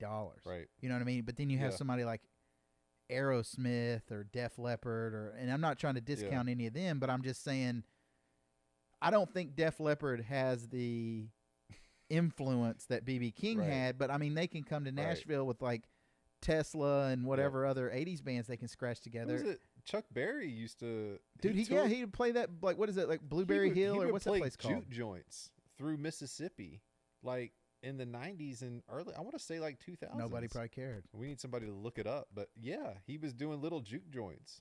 Chuck Berry. I mean, that's the originator. I mean, so yeah, I get it. I mean, it's amazing how it's just, the people of the day. But where would Elvis have been? Would he have been playing those little places? He'd have probably still been in Vegas. Yeah. You know, man, I've thought about that, because we've talked about him being so mismanaged, and he's in the Memphis realm, so we can dig into him a little bit. But, you know, we sat there in Fresno, California, and we were going to see Neil Young, and we were hanging out in that hotel. And I remember watching that documentary. And, like, Tom Petty had died not too far before that. Like, that was pretty recent, or it was pretty fresh on our minds, and that one was rough. And then we're sitting there watching that about Elvis and just how that. What's the dude's name? His manager, Colonel Sam Phillips, or no, the Colonel, whatever his name was. Oh, the dude who wasn't really Tom American. Parker. Tom Parker. Yeah, Colonel and he was Tom so Parker. like supposedly he was so worried about just not being out, like he was here right. illegally. Wouldn't let him fly overseas. Yeah. Yeah. We can't do any European tours. Yeah, but you got to remember too, like this is at a time where it's not like it is today, where we understand how far musicians can go and where they can play and what they can do. Like these guys were really groundbreaking a lot of this stuff. Yeah. And I think with him, it's just they chose to do like all the wrong things. Right. You know, like. Yeah, maybe making a movie's cool, but making like 50 movies, you know what I mean? Where you just have like a different hot chick, and you sing some little, well, that hurt my soul like what? You know what I mean? Like, come on, man. Like at what? And like, I think it was embarrassing he can't act, to just him. let him sing his lines, right? Bro, oh, dude, this is it. This is it. I'm working on Summer Avenue, Memphis, Tennessee, bro. First job I ever had. And I've always been into music, so I would like set up a stereo when my manager wasn't there, and I would play music because I would just get bored in this. I was working in a paint store. Yep. It's, a paint store, a couple people, so a lot of times you'd be there by yourself, like on a Saturday. So this guy comes in, and Summer Avenue was a pretty urban area, and Memphis is very divided up. So it's a black neighborhood, is what I'm saying. And so I'm in there, and this guy comes in. It's just me and him. And I'm playing Elvis, and I said, man, you like Elvis? He goes, Craig, do I like Elvis? Elvis were a phenomenon. Elvis freed white people. He goes, before Elvis, white people like this. After Elvis, white people like this, Craig, you feel me? Do you feel me? I swear, dude, that happened. He really did that. Hey, bro, I get awesome. Goosebumps thinking about that. Yeah, man. Because that's the most. That's the kind of conversation you have in true, Memphis. I could totally see that. I could totally see that happening. And he was dead serious. Yeah. Bro, I remember a dude coming. So everybody would come into the paint store on Friday to pay their bill because they just got paid. Yeah. They would pay their bill to see how much money they had left to go to friggin' Tunica. Right. Did it all the time. Yeah. So this dude was sitting in there, and the lady who was my manager, her name was Michelle. And he'd sit down and he'd go, Shelly, there's a mannequin in the Mississippi River. And what he was talking about is that time the manatee, there was like a manatee that swam, but he was calling it a mannequin. He's like, the mannequin is in the Mississippi River. There was, wait, there was a manatee? A manatee. Dude, hold up. I got this, bro. Let's That's all use right. it. That's all right. I believe I'll look it up while we're talking. But I believe you. So, yeah, there's a manatee that like swam, and they were like trying to save the thing. Okay. And yeah, this dude was like, it was like on the news. It was like the biggest news in Memphis at the time was this manatee. Maybe I remember that. Yeah. This would have been, it would have had to be 2006-ish. Okay. I remember growing up, there was a drought where you could walk out on the Mississippi. Like they had sandbars. God. It was so low. That's when they found Jeff Buckley, isn't it? Maybe. Probably. There he is. Manatee got him. He went swimming, and we just found him. I thought that's what you were going to say when you said mannequin. Like it's a Jeff Buckley mannequin. Oh. That's good. That's crazy, man. They say that dude wasn't drunk, high, anything. He just went for a swim, got pulled under, and died. I mean, he wanted to, right? Probably. I mean, do you like him? Do you like Jeff Buckley? Chris Cornell. Do you? I mean, we put on Hallelujah every once in a while. That's the name of the record, right? That's not the song. Grace. That's it. Yeah. Not that song, that album. Yeah. That's one of the first vinyl records I've ever bought. There's a song in Vanilla Sky that's in a good scene for that. What's his name? Look it up. There's a Jeff Buckley song in Yeah, Cameron Crowe. Yeah, he does good soundtracks. Like, dude, no, Vanilla Sky was like a springboard for me musically. Yep. I'm into classic rock. Yeah, and it just like place. Yep. Radiohead. I got into Radiohead. I feel like off of that. There's some stuff on there that's weird, like that Peter Gabriel. Well, they put Salisbury Hill on there. Here, I'll look it up. I think I want to say that it was a Sun Kill Moon or Red House Painter song on there too, but maybe not. Yeah. Have You Forgotten? Okay. Yeah, there is. That's right. So there's 75 copies of the score on CD that Cameron Crowe literally just gave out. Yep. And when I was in college, me and a real good friend of mine bought one off eBay for like $100 and something. Wow. Because me and him were obsessed with that movie. Yep. And like piecing all of it back together in like a playlist. Like you Yep. didn't have Spotify where you could just like go look them all up. Right. Like you had to create your own. Yep. So me and him literally bought the score. Cool, man. And did you know that Ashley even walked down the aisle when we got married to one of those songs from that score? Like, What dude, song? I'm obsessed with What Vanilla song? Sky. Man, I don't remember. I would have to look it up. It was in your wedding. It was in my wedding. Yeah, I don't remember, man. That was a long time ago. Okay. But so Jeff Buckley. I was looking up. You got Old Ramon up there. Dude, I listened to that the other day, and it was right, bro. So we didn't talk about the Navy, but Old Ramon. We'll get there. Old Ramon clicked for me when I was working on the aircraft carrier, down below decks, doing some menial. You had to like wax the floor, or do something like paint the wall.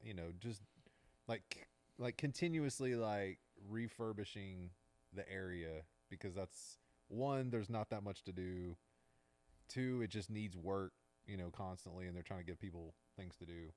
I'm listening to you. It was some menial job, and I put on Old Ramon and just let it play and would just listen to it over and over. Man, like Void, Smokey, Golden, all the song, Kavita, all the songs on that just drone on for like 11 minutes. Golden. Dude, what's wrong with him right now, though? It's like, are we just not good. understanding what Mark Kozilek is doing? Because he does the Red House Painter stuff, and it's very like, my mom, I love her. Like, he's like singing like that. Yep. And then he like really Mistress. finds a stride. Yep. With the with like Songs from a Blue Guitar. Yep. And then he goes into Sun Kill Moon and like goes to the Great Highway's insane. Kills it. April is insane. Yep. And then Admiral Fell. Dude, when Admiral Fell first came out, I had the same feelings like I have towards his records now, where I'm like, oh man, why you got to do it like that? Like, why can't you sound like Neil Young? Like, why can't you just rip? Right. But then but then looking back now, dude, Admiral Fell is crazy. Yes. And then he even does the stuff with like maybe that's his goal, is just to do something so weirdo, like Lou Reed, wacko rap thing. Do that, people like, buy it? It makes you want Admiral Fell. It makes you be like, man, I wish he'd do something more like Admiral Fell. But if that was really true, then I think he would still be playing the Admiral Fell. I think he just wants to do what he wants to do, man. He's an artist. Like, I mean, we just like think our lucky stars that Neil Young doesn't want to like go and rap or like do something weird and like some spoken word thing for like 45 minutes or whatever, and he still wants to get with Promise of the Real and Crazy Horse and put out records and reissue live stuff and kind of stay in his lane.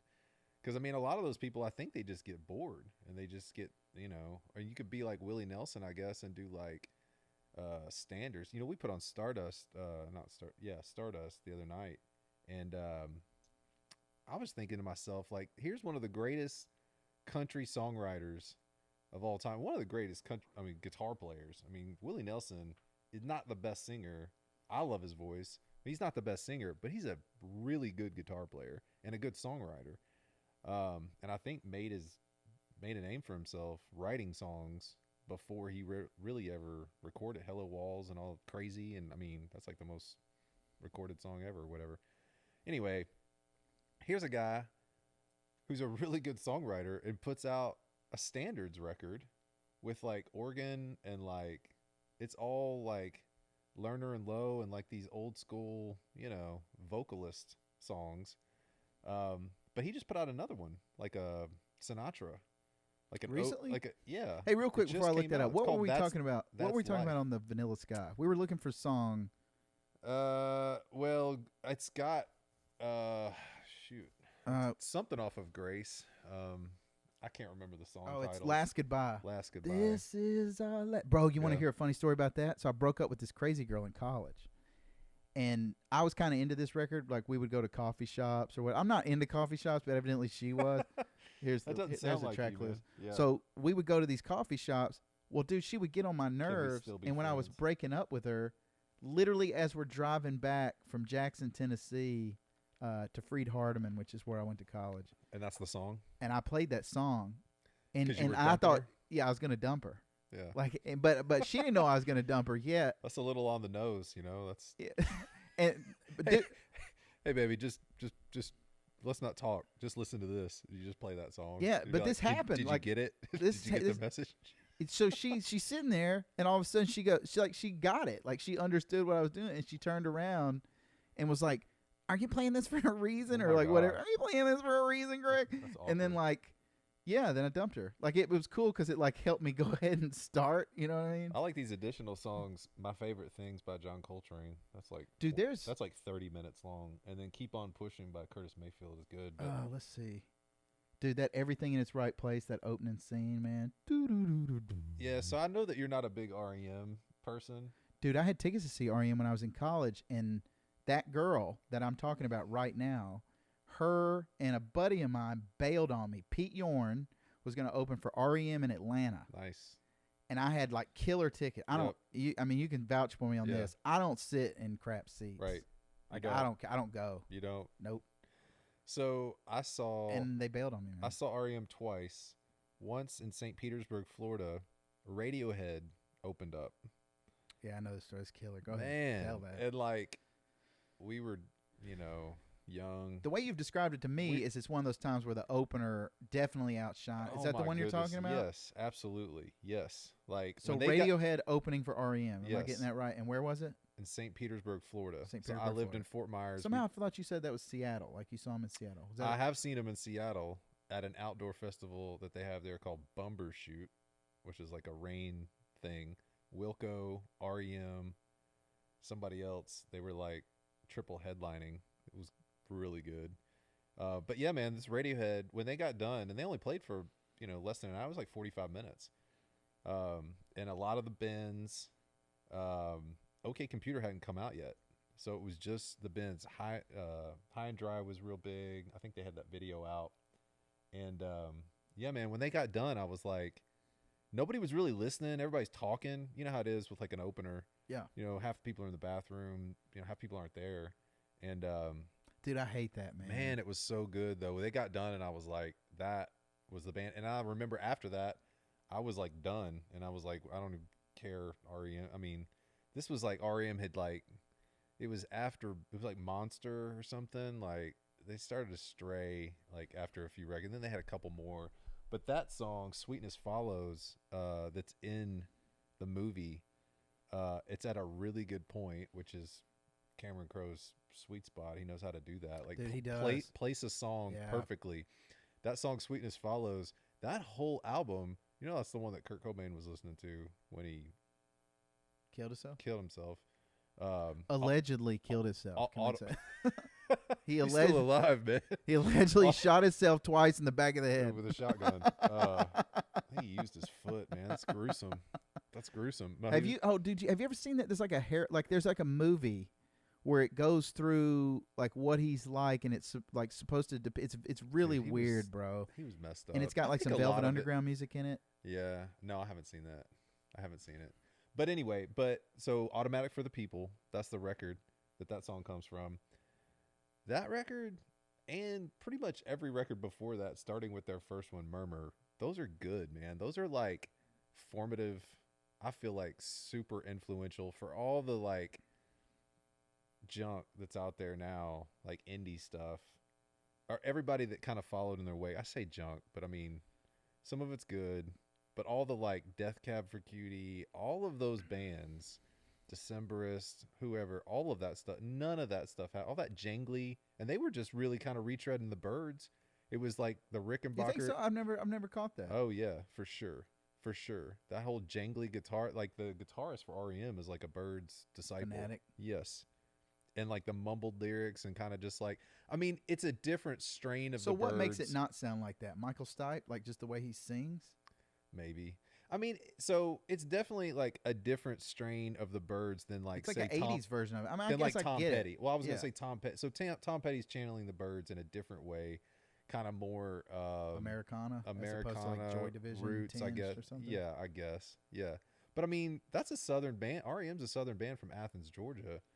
Dude, the Drive-By Truckers talk about them all the time. They cover songs like at their 40-watt shows. And like, I mean, I get it. Yeah. I've never seen that. It would though. be, like, well, I mean, I know you've never really gone back and like delved into it, it would be worth your time, I think. I mean, at least that first one, Murmur, go back and listen to that just from the beginning. It definitely has a college, I know you're not big on the 80s, but I mean, it's got a college radio underground feel to it, but it also has those roots that are like, yeah, man, Everly Brothers, like the harmonies and stuff, like they're tapping into a lot of stuff in that. Like they're good. Yeah, and I mean, I don't feel like they're one of those bands that I'm like just discounting. Right. You know, like somebody like U2 is pretty much in the barrel of I'll get to them when I literally have nothing else to listen to. This song Wild Honey off this. Dude, these are the songs. These are the songs that are in there that aren't on the. I'm not a Josh Rouse fan. I know you are. I do. I like him, man. I actually met him outside the Belcourt one time. Really? Me and Ashley did when we were dating. Dude, that was cool. What, like, is this like the extended version? No, these are all the songs that are in there. These are the songs that are. It's got I Might Be Wrong on there too. Yeah, it's in the movie. These are all the songs in the movie at some point. Okay. Dude, that scene when Good Vibrations comes on, like he's figuring, Yeah. You know who does Beach Boys songs in their movies is Wes Anderson. He did Fantastic Mr. Fox and the Royal Tenenbaums and Rushmore. Do you like those kind of movies like Royal Tenenbaums? Oh, it's pretty entertaining. It's got a good soundtrack. They're like a tad off-putting to me. Yeah. I don't know why. Yeah. Like, what's the submarine movie with... yeah, I didn't see that one. Bill Murray's in all of them. He's in every one I of them. like Bill Murray. I do like Bill Murray. He's like the Coen brothers. Like, he just cast the same person. It's like John Goodman's in every Coen brothers movie. And I like John Goodman, too. John Turturro is in every Coen brothers movie. Jesus from The Big Lebowski. You know what I'm talking about? Yeah. Yeah. Anyway, yeah. It's good. Those that guy. Did you see the John Goodman movie where he has the chick like down in the bunker, and it's like a follow up to that other J.J. Abrams movie? Hold up. Yeah, dude. It's like something Street. The good thing I have this here. John Goodman, J.J. Abrams. 10 Cloverfield Lane. This movie here. That one. Actually, yeah, maybe I did see that. Did you ever see Cloverfield? Yes. That's okay, good. so this is like supposedly happening kind of at the same time. Like Cloverfield's happening. He had like 3 movies with Cloverfield in the title, like kind of all at the same time. This one was good though, man. I thought John Goodman was really good. I like J.J. Abrams a lot. We watched Lost. That was our sort of intro. I remember getting into that in college. Lost is good. Me and Ashley watched all. I remember people would play it, and it was one of those things like everybody was into. It's a good show. And like everything else that people just like get all into, it kind of grosses me out at first. Right. Like Game of Thrones, same way. I didn't watch it when everybody else was watching. I picked it up a couple years later. Yeah. Breaking Bad. Yeah, these dudes they were just playing it like crazy in the dorm. Yeah. And then I'd say, like, man, what's going on? You know, and like you'd start to like, what's that blonde chick doing? Right. Like, you know, why is that dude back to life? So, you know, whatever it is. Yeah. And then you just get hooked. Right. And I feel like the way it was shot looked good. I feel like the way, like his colors. Yeah. You know. Yeah. It just, it looks rich. You know, Wes Anderson has like a color palette for each movie. There's like, he only uses like certain colors of this spectrum in each movie. And so like each movie has like the same kind of like look and feel. It's pretty interesting. What was the name of the one that I was talking the Life Aquatic? Yeah, Life Aquatic. Wasn't there another one that was like a camp? Let me just look up. Oh, yeah, Moonlight something Kingdom. I think you told me to watch it. Yes. That's that one's okay. That's actually the one I liked. Really? Yeah, I guess it's just taste, man.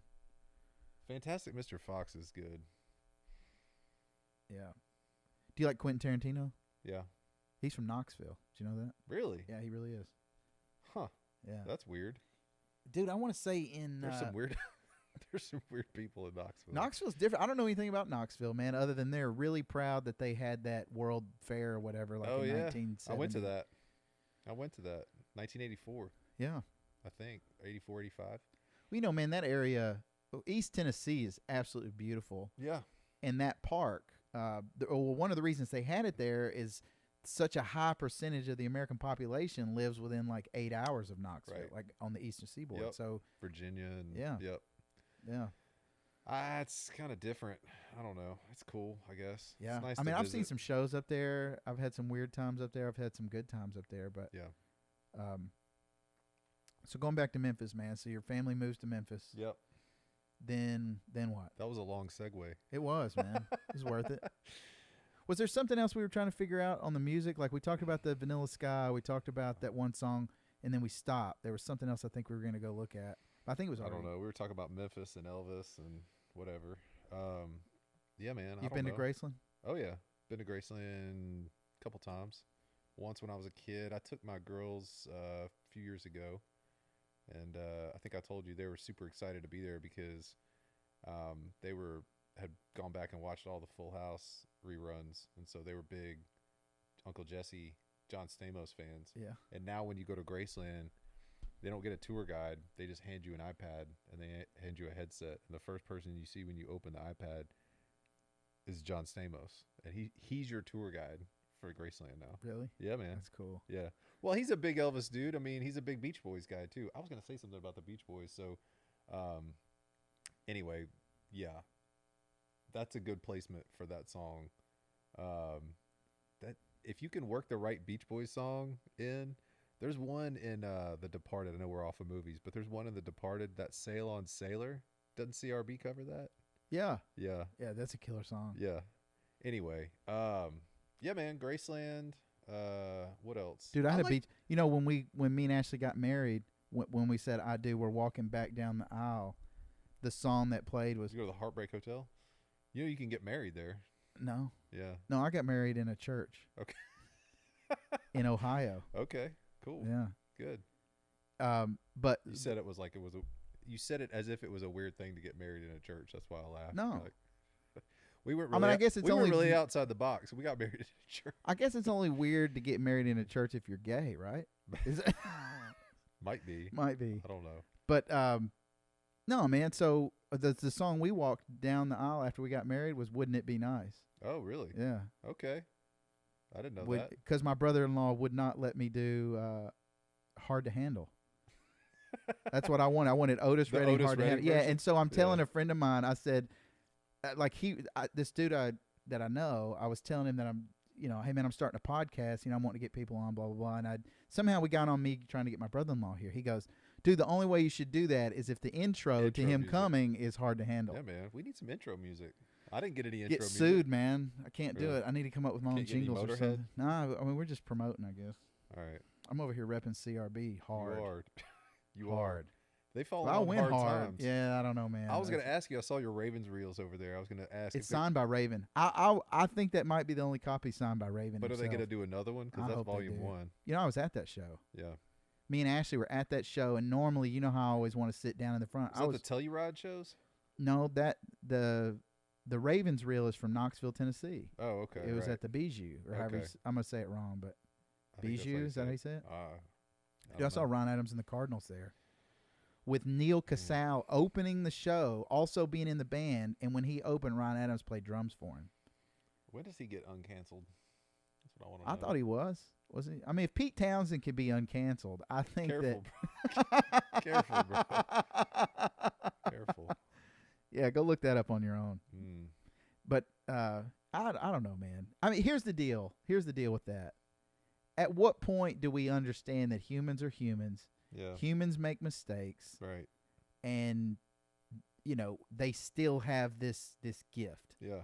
Like, no matter how you look at Ryan Adams, he might be into 14-year-old girls or whatever he's into. I don't even know the story or what it was. Yeah.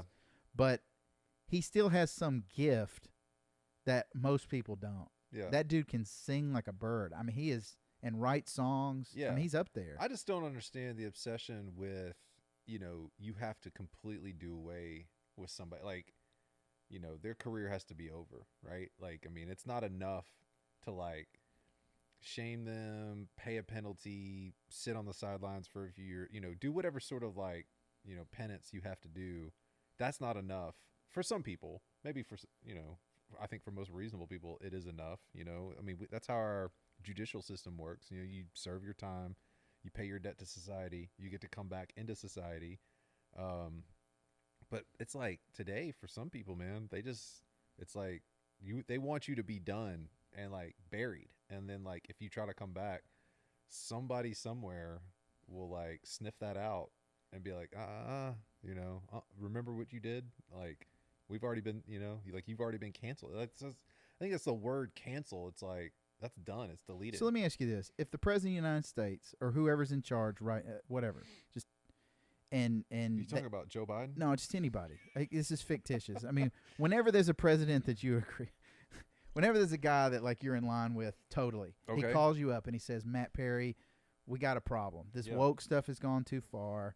We're really trying to figure this out. Like when people are messing with 15-year-old girls or whatever, like R. Kelly, whoever it is, like obviously as a society we need to not let that happen. Right. But people are still human beings. Right. People make mistakes. Yeah. There's a redemption process or whatever. Right. And like, what would you do? Like, how do you fix that? Judge not, lest you be judged. I don't know. Like, I think there's a scale. I think, you mentioned R. Kelly. I mean, that dude's a serial, like, abuser of women. And so, I think there's a line where it's like, that's a proven fact and you got a problem and you need to, like, get help for your problem. And then there's well, we were at a party, or, I mean, Ryan Adams is like, hey, it's questionable. Let me have your mixtape or let me have your demo. I'll see if I can get it in front of the right person.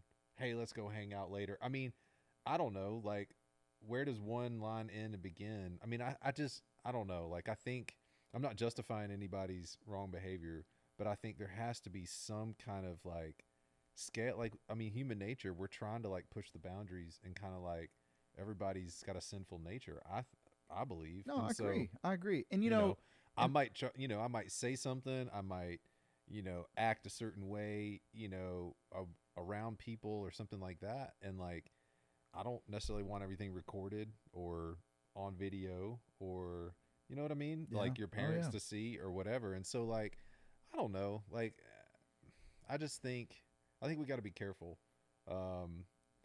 But yeah, I mean, I think there's some clear cut cases like that Weinstein situation. Yeah. I mean, dude was obviously using his position of power to abuse women and get something. And it's like, I don't know. I think you got to look at the circumstances, and then you got situations that are sort of political or sort of, like what happened with Kavanaugh, and like that guy's having to like dredge up, a frat party where, there's probably 200 people, everybody's drunk, and it's like, well, see, and I think that's where the world, when I say the world, I mean, I'm going to divide the two between, I don't necessarily subscribe to this, but like you got the secular and then you have what's religious. Mm-hmm.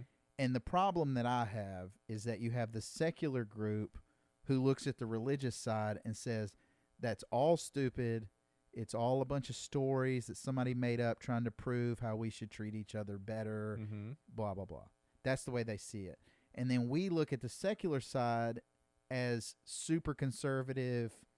Like I'm talking when I'm speaking about my upbringing, we look at the secular side and we say, this is all bad.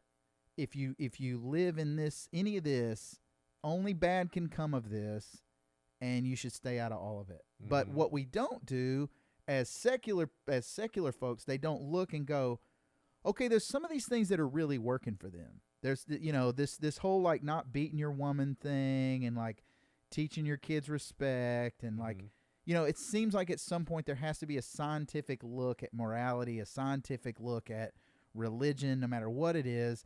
And we go, these are the pieces that have helped us as a society move forward. And by move forward, I mean less people are going hungry, less people are killing people, and you can look all these things up. The news doesn't tell you these things, bro, right. But like there's less people dying for all those reasons we talked about earlier, safety, the firefighting, technology. There's plenty of that. You can go look all that up.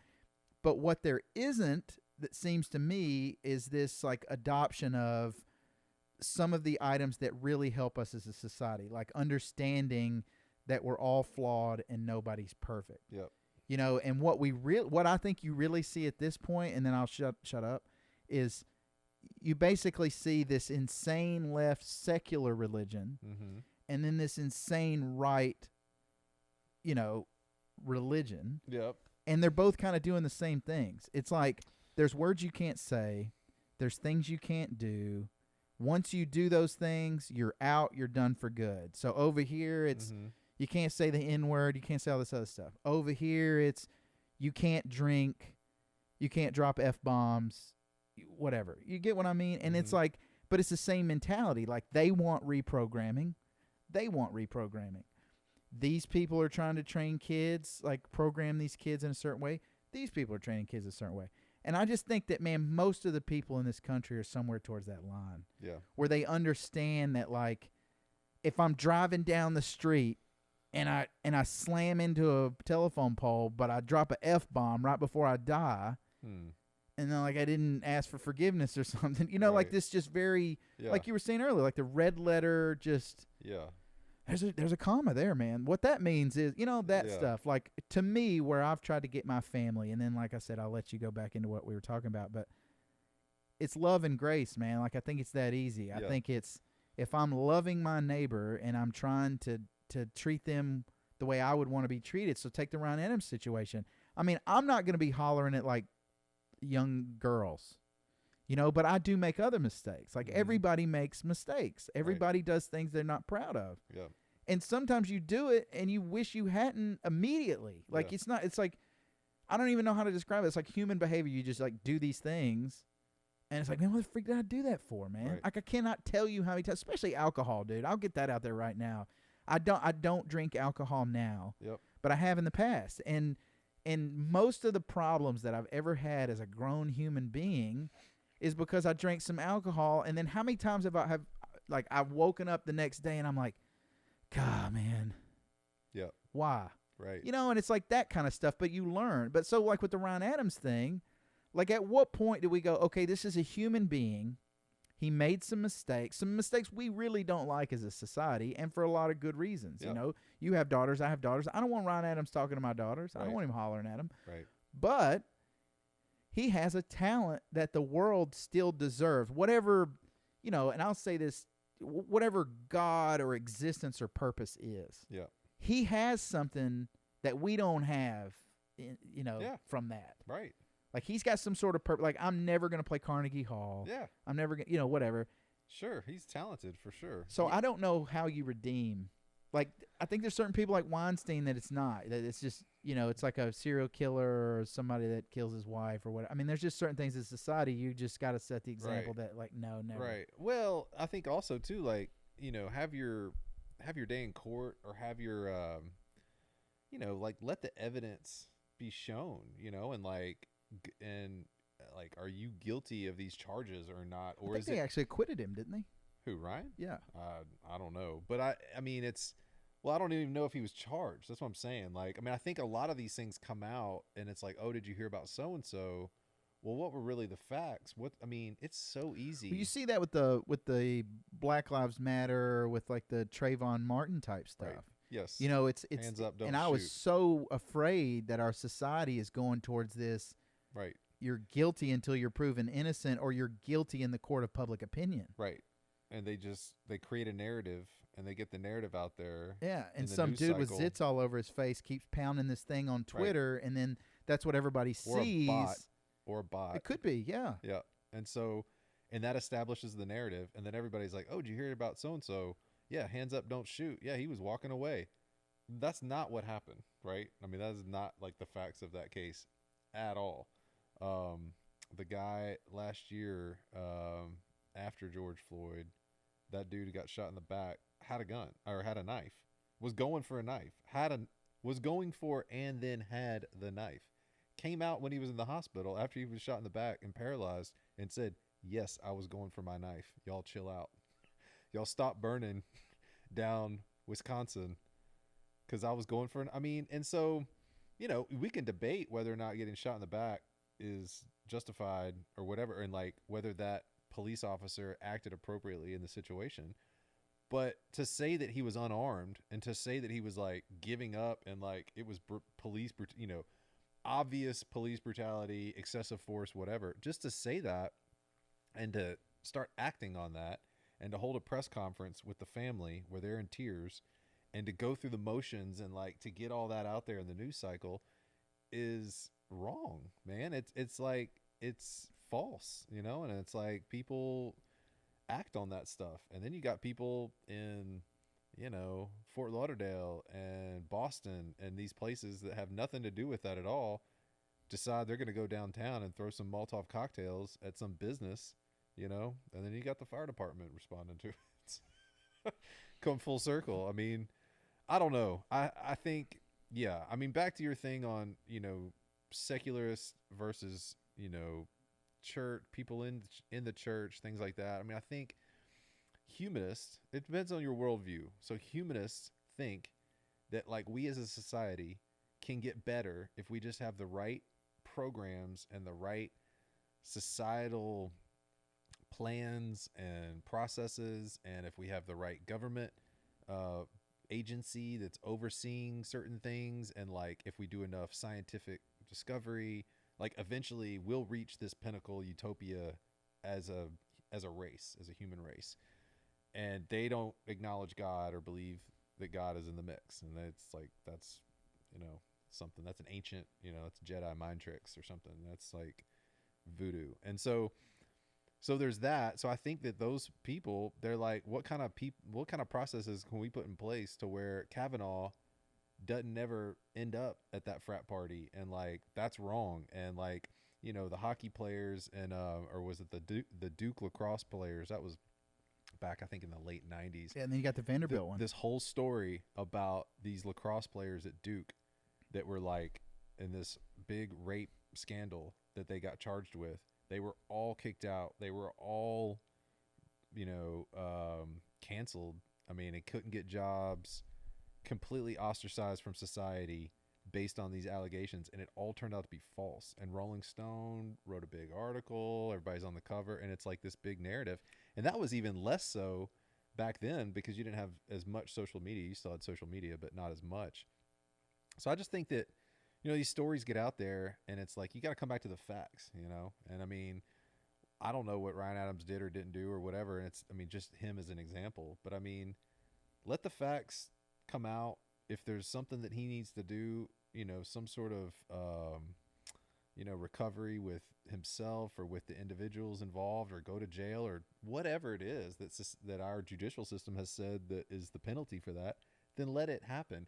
If not, then like, let's move on. And if people still want to buy his records and go to his shows, then let those people do that. The people that think, oh, that guy's a dirtbag, you know, Ben Roethlisberger, there's plenty of stories about him, like beating up women in the bathroom and doing different things. Or I mean, there's all these stories out there. I don't know if they're true or not. Am I going to go to a Steelers? Am I going to wear my Steelers jersey, you know, or something? Not a Mike Tyson. Not a Steelers fan, but I mean, Mike Tyson's a convicted rapist. Right. Dude, and now he's like celebrated, like walks through Las Vegas like he's mayor or something. Like, you know. Dude, I got a buddy of mine that I'm going to bring on here. Like, I think he's coming up after you next week. He's the biggest Mike Tyson fan, bro. Tyson's my spirit, bro. He's good. Have you seen the interview? I think it's in Canada, and he had met the mayor. I forget, dude. I'd have to look all this up. He met the mayor. I think there was some sort of like the mayor got this is one that was like got caught smoking crack or whatever. Okay. But anyway, so he met the mayor, and then he's on this TV show, and the interviewer literally says, he's like, yeah, well, you're a convicted rapist, Mike, or whatever, and like this is on live TV. And then he just like cusses the dude out. Have you seen that video? Mm-mm. Bro? No. That's a scary dude. Yeah. You know, Yeah. and like. Yeah. I don't think that's the first thing I would say to him. No. I would not. No. You So know, man, I don't. tell us about that time. Yeah. Yeah. Tell us No. about the time you raped somebody, Mike. No, Yeah. dude, because like if I was in the room with Mike Tyson and I'm I quoting. might want to know about when he bit the guy's ear off, though. Like, what's Yeah. that feel like? Yeah. Like, chewing on some cartilage, like gnawing on it. Yeah. It's like Dude, am I still taping over there? like Let's some- make sure. I don't want to waste our time. It's like some pig's feet. Dude, you like my.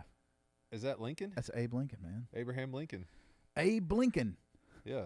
So Abe Lincoln. that was my carrier, you know, the Abraham Lincoln. Is that why you put that out there? Or you just have Oh, we can Abe talk Lincoln about out? that. Yeah, I Mission- did it on mission purpose. I accomplished. did it on purpose. It's good. So man. let's take. So we have segued a long way. So you're in Memphis, Yep.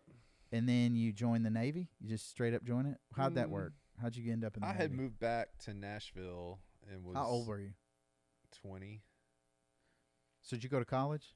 I was in college. I was going to MTSU. I was going to Nashville State Tech, now known as Nashville Community College. And so I was going to two schools, waiting tables, and doing the whole thing. Yep. It's a long story, man. We don't have time. You don't We don't have time? You don't have enough tape. I got 60 hours of tape. What time you got to go? This reel to reel is going to run out. So, it's 60. Yeah. But ended up through a series of whatever. I mean, I got placed. Like when you finish boot camp, and I went to a school, like a IT technology school. So how'd you decide to go in the Navy? Like what made you like, man, I'm going to go? Or you just like, man, I'm going to go? Didn't want to do it? Yeah, I was, there was some life circumstances going on at the time, and it seemed like a a good way to pay for college. That was my chief goal. I didn't want to amass this like huge amount of debt. And so there was pay for college. They give you like money, like kind of entice you with bonuses and stuff like that. And yeah, I don't think that I definitely didn't put like, have a life decisions, pros and cons, sit down and like mull over the decision for like, years and years. I mean, it was kind of a reactionary decision. I get it. I get it. And then so went through this, but then ended up being stationed in Seattle, which was really cool. Really enjoyed that. And you could kind of pick East Coast or West Coast. I couldn't really choose where, but East Coast, I guess, would have been like Jacksonville or, Norfolk or something like that. I think that's how you say that. And then West Coast is like San Diego or Seattle, and Seattle was cool. So enjoyed it up there.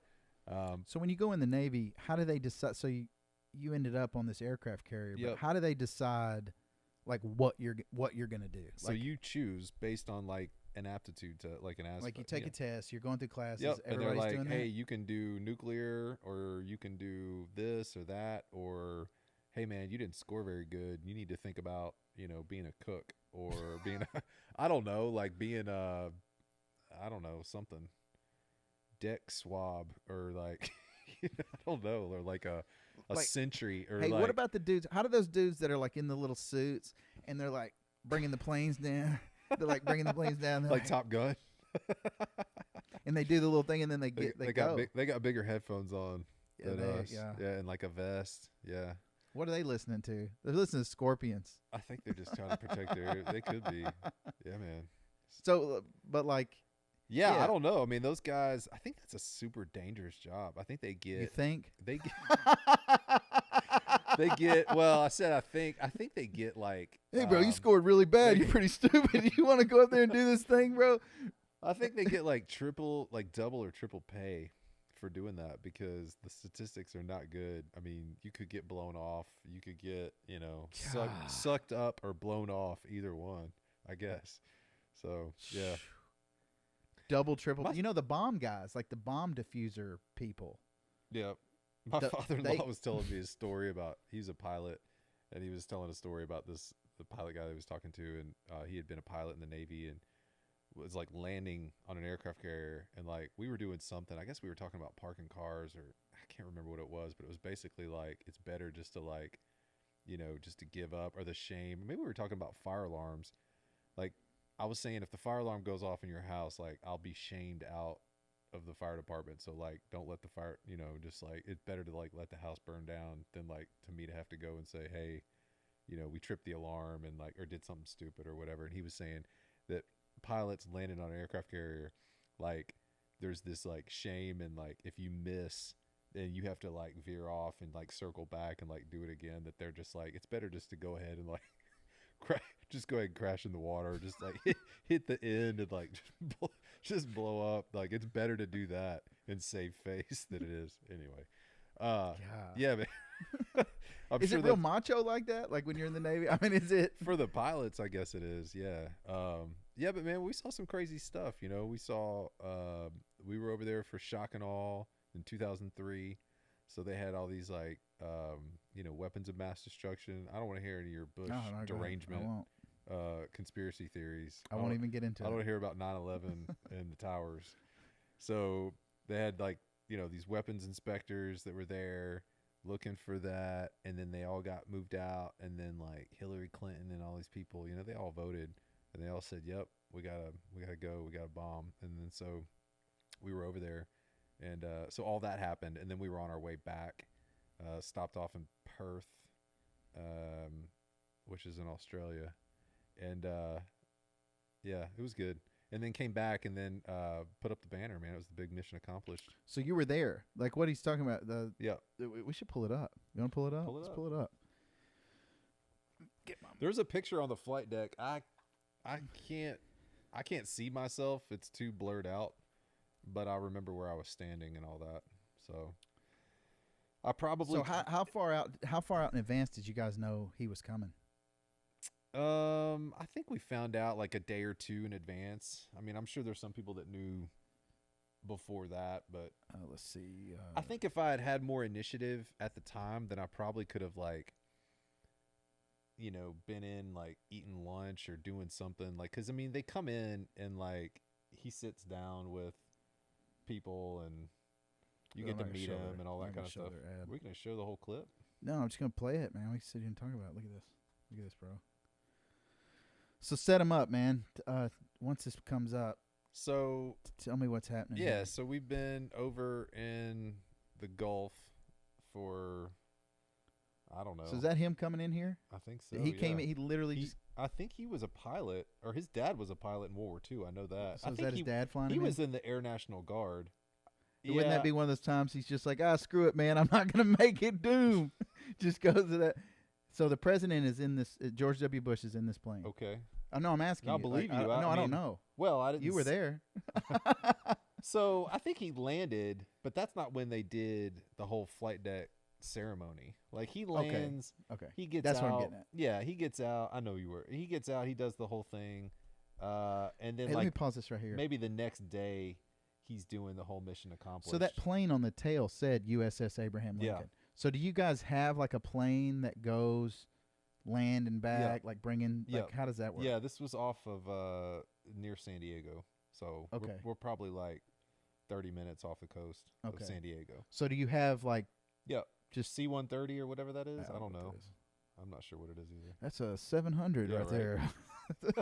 I did see that. That's a windshield wiper gold shielded 700 with the double things on the thing, man. I have no idea. Yeah. Let's go. Anyway, 2 minutes. Yeah.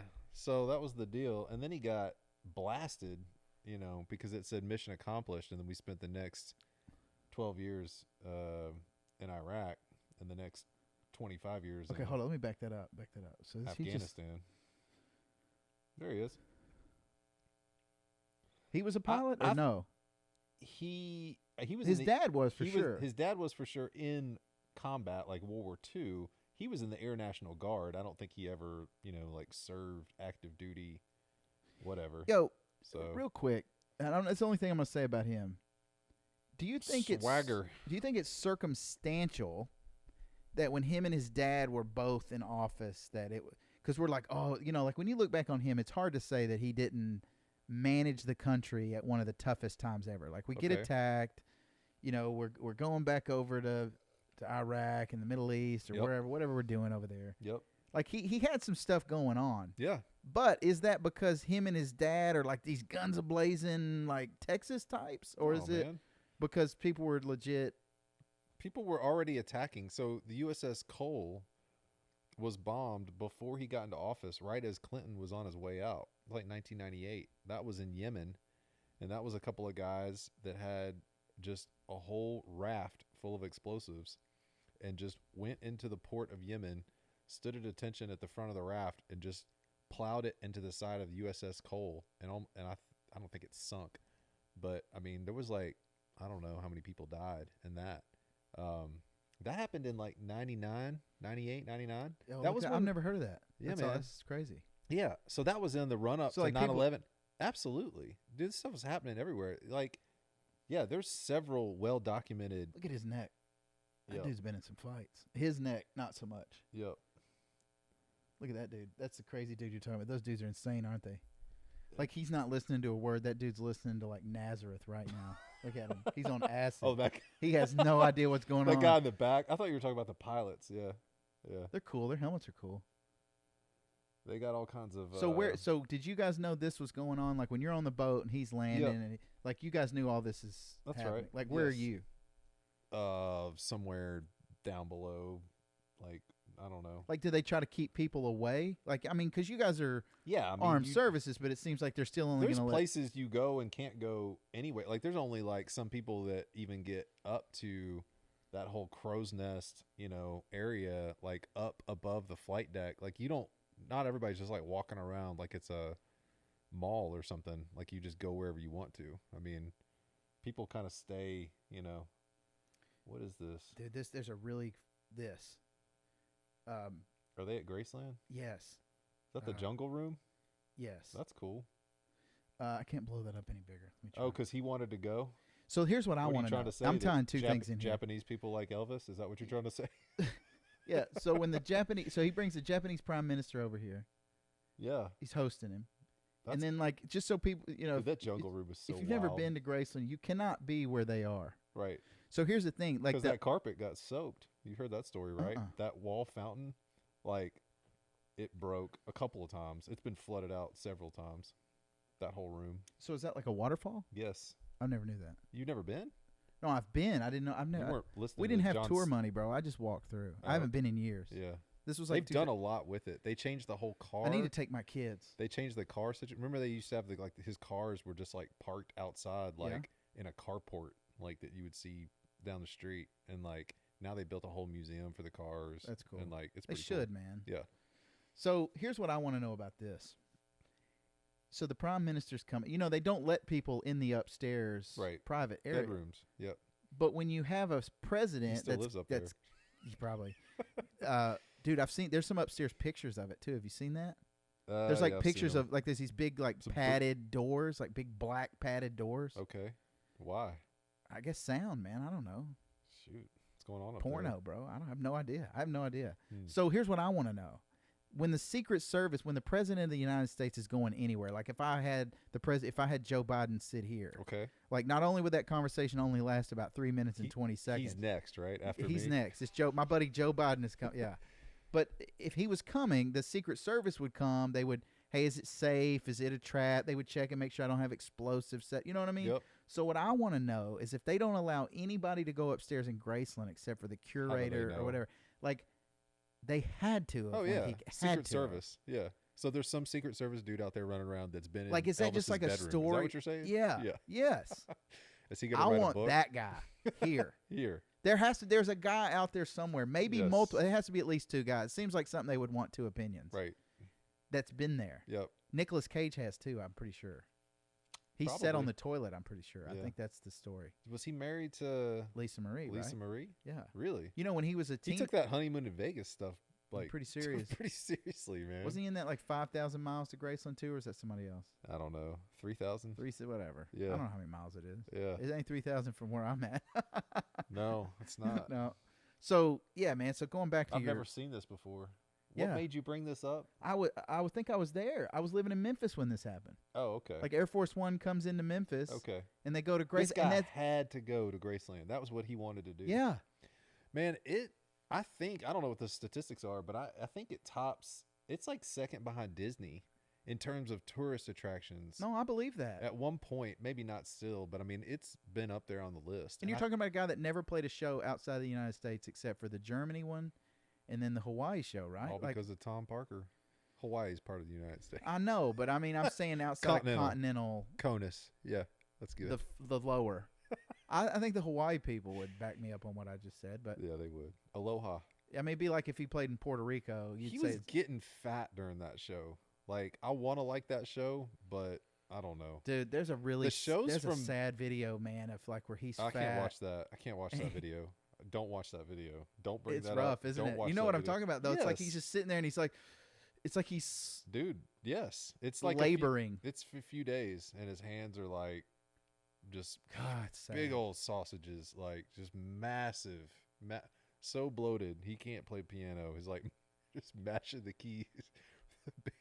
Oven mitts, man. Yeah, it's not good. You know what's cool about the museum now is they really play up. People have latched onto the '68 comeback special. It's insane. They've recognized that was like a pivotal moment where he got out of being a kid and being in the movies, and before he had pudgy steak fingers, you know. And He so must like spend all the good food in Vegas, bro. Like he was just out there. Those Vegas shows, I think that there's a lot of stuff there too. Man, that last show. Did you know who I really want to get on here? And I know his family is Ray Walker. Okay. Yeah. I thought you were gonna say Tom Jones.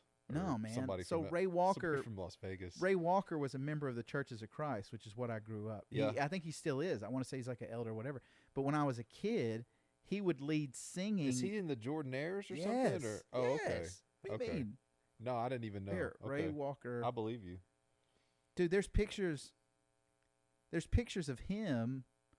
Okay. With Elvis and stuff, man. Like just yeah. I saw one the other day, bro, that was insane.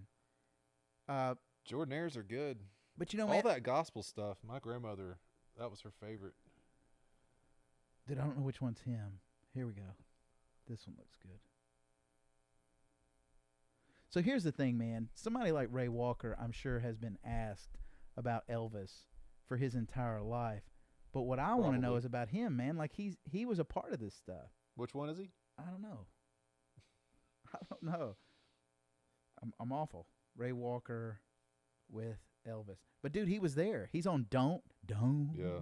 He's the low end. Yep. So here he is. That's young Ray Walker. Yeah, if you get him over here, I want to be there. Bro, but he used to lead singing at our congregation. Okay. When I was a kid, like on Wednesday nights. So and I remember it being a thing. Like my family, like no, we're going, man. Ray Walker's leading singing, which is a really weird thing in the Churches of Christ because it's not as much. You know, you don't really think about like performance or whatever. Right. But like, and I don't think they were thinking about it in that way. It's just like, hey, man, the singing's gonna be off the hook. Right. Yeah, man.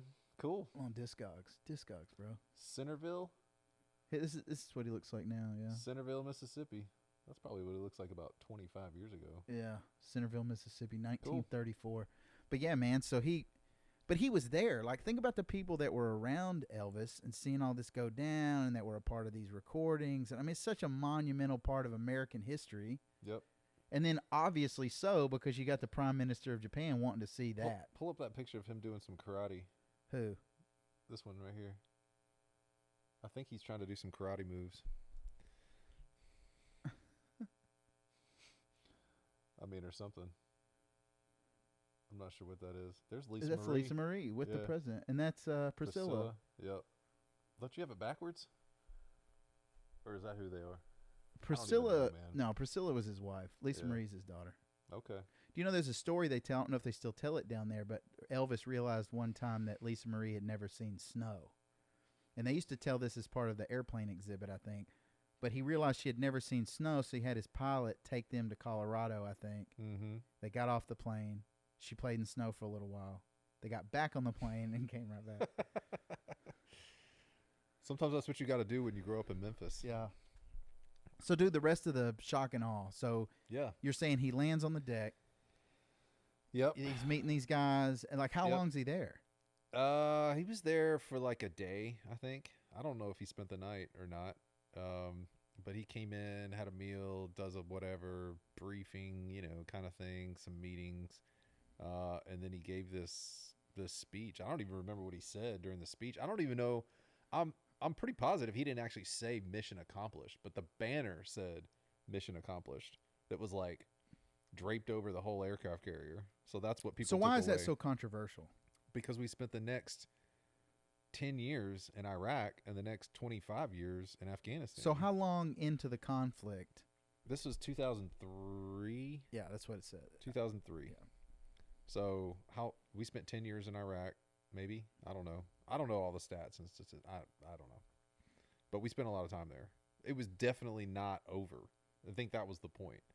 And like I think people got the message that he was trying to say, so how did hey, we did it. You know, rock on.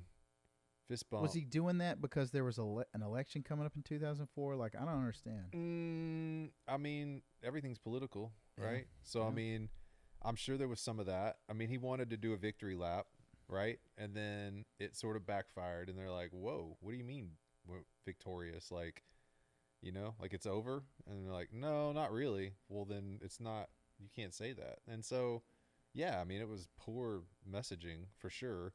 They tried to, I think, come back and say they were talking about the initial wave, like the initial. No, man, we're just playing. Well, I mean, they're talking about mission accomplished, and like, you know, and I guess for me, it felt more localized in that we had been gone for 10 months. We were supposed to only be gone for like 6. We were gone for 10 months. It's almost double the duration it was supposed to be.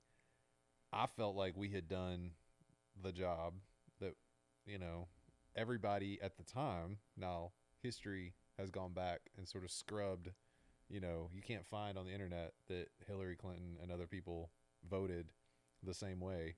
I'm sure that Biden, he was in the Senate at the time. I mean, he's been there for a long time. So I'm just going to guess, but he probably doesn't remember. Probably not. Probably not. But he voted the same way that everybody else voted. And so, you know, to say that it was like gunslinging, personal vendetta, it was because he was a cowboy, it was because of these things or whatever. I mean, they ridicule him and they sort of like, they want to paint him with that brush of like, everything is because of the Texas gunsling, you know, that persona. And I don't think, I mean, that's just not. Well, Dave Chappelle even has a joke where he's like, he tried to kill my father. But they did the same thing to Reagan, right? Yeah. I mean, Reagan was like an actor, you know, he's, you know, can't talk well. And like, I mean, they just, you know, they said the same things about him. It doesn't matter who it is. The other side is going to do that. So whatever. Yeah, man. I didn't think it was especially cool or uncool or like right or wrong what he did. I just felt like, hey, I mean, it's clearly a photo op. Yeah, I mean that's. But how, was it out of the blue? But like, everything you do when you're president is and, a photo op. You know what I mean? So like, it's kind of hard to say that. Like, I mean, oh man, he's just doing that to, you know, it's like, well, yeah. I mean, that's what a lot of people did. And when you're president, that's what it's about. Really, that's kind of your job. You know. So and I don't know if we said it, but you were on the USS Abraham Lincoln. Correct. Right? Yes. And correct. so he lands. He's there for about a day. Like, how far in advance did you guys know he was coming, or was it just like, hey, the president's here? Because it doesn't seem like something that you guys would get much warning on. It was like the day before, I think. You know, and they're like, hey, the president's coming. You start to kind of hear, like probably because they want you guys to clean. I mean, were y'all like on it all night cleaning? I'm sure. And, yeah, I mean, I don't remember because there's probably dudes higher ups that have aspirations too that want. Right. Yeah, sure. Yeah. And it was probably called last minute, you know. I mean, not last minute, but I mean, I don't think it was probably scheduled like super far in advance. Even for him, I mean, you know. And then we were told like a couple days before, and then he comes in and leaves or whatever. And I mean, I just wanted to get home at that point. So personally, I wasn't like, is this? So then they make. I probably said, is this going to delay us? Because if it is, he could probably get the next carrier coming back. He could get the next carrier coming back. Is that real? I mean, is that like an everyday thing for an enlisted man? How do you say that? An enlisted man? Like, I don't know. Or woman, whatever. Yeah. Like, are you constantly thinking like, how much longer do I have before I can go home? Kinda. Well, I mean, when you've been gone out at sea for 10 months, I mean, that's sort of like, you know, like literally, you like master and commander, or like we're like going on some Arctic freaking risk. Find the Northwest Passage. Like, are we gonna get frozen in for 5 years? I mean. Yeah, it was a long time. And so when you're out to sea, like, do you go through a lot of different climates? Like you just said, it was cold. Like, do y'all go super far north and then end up? I mean, there was snow in Japan. Yeah. Are you just like a state trooper, but just like out at sea? You're just like cruising around, seeing if anybody needs some plane. Like, I guess I don't. So there's like like once every like 18 months you'll go, or like 2 years, I guess, you go on a deployment. And so it's Western Pacific deployment when you're on the West Coast, East Mediterranean, or Eastern, you know, Atlantic, I guess, if you're on the East Coast. And so, and you go out, and like we have a presence in the Gulf all the time. And so like your carrier group will go and like relieve another carrier group. And like they just sit there? Yes. In the Gulf. And is that just to protect our interests? Or just keep peace or whatever? Yeah, like, I mean, I don't know what the like status is. I guess right you don't now. always know the purpose if you're doing that either, do you? So yeah, I mean, it's basically to keep a presence there, to like keep people on guard, keep people on watch, protect oil, protect people, our friendly countries, Israel, Saudi Arabia, other countries that we're allied with, in case something goes down. So you're not, you know, a half a world away. So on the Atlantic side, where do they dispatch So carriers and stuff from. I think they go to like Spain. But I mean, where do they come? Where are they coming Jacksonville. out of? Jacksonville. Yep. In Norfolk, Virginia. Yep. Cool. So how do they have a naval base north of Memphis? Millington. What's up with that? There's Millington. where they got this on jet skis, freaking on jet skis, just ripping down through there looking for mannequins and manatees. It's just like an administrative. They don't do like maritime or like water, sea stuff. So do you know, like, when you were deployed, because I know because you told me you bought, going back to, I think, no, it wasn't REM. I was thinking it was REM, but it was David Bowie. There was a David Bowie. I can't believe those are the only bands we've talked about. Now it's David Bowie and REM and Radiohead and Jeff Buckley. We haven't even gotten to this. Jeff Buckley. We haven't talked about anybody that good.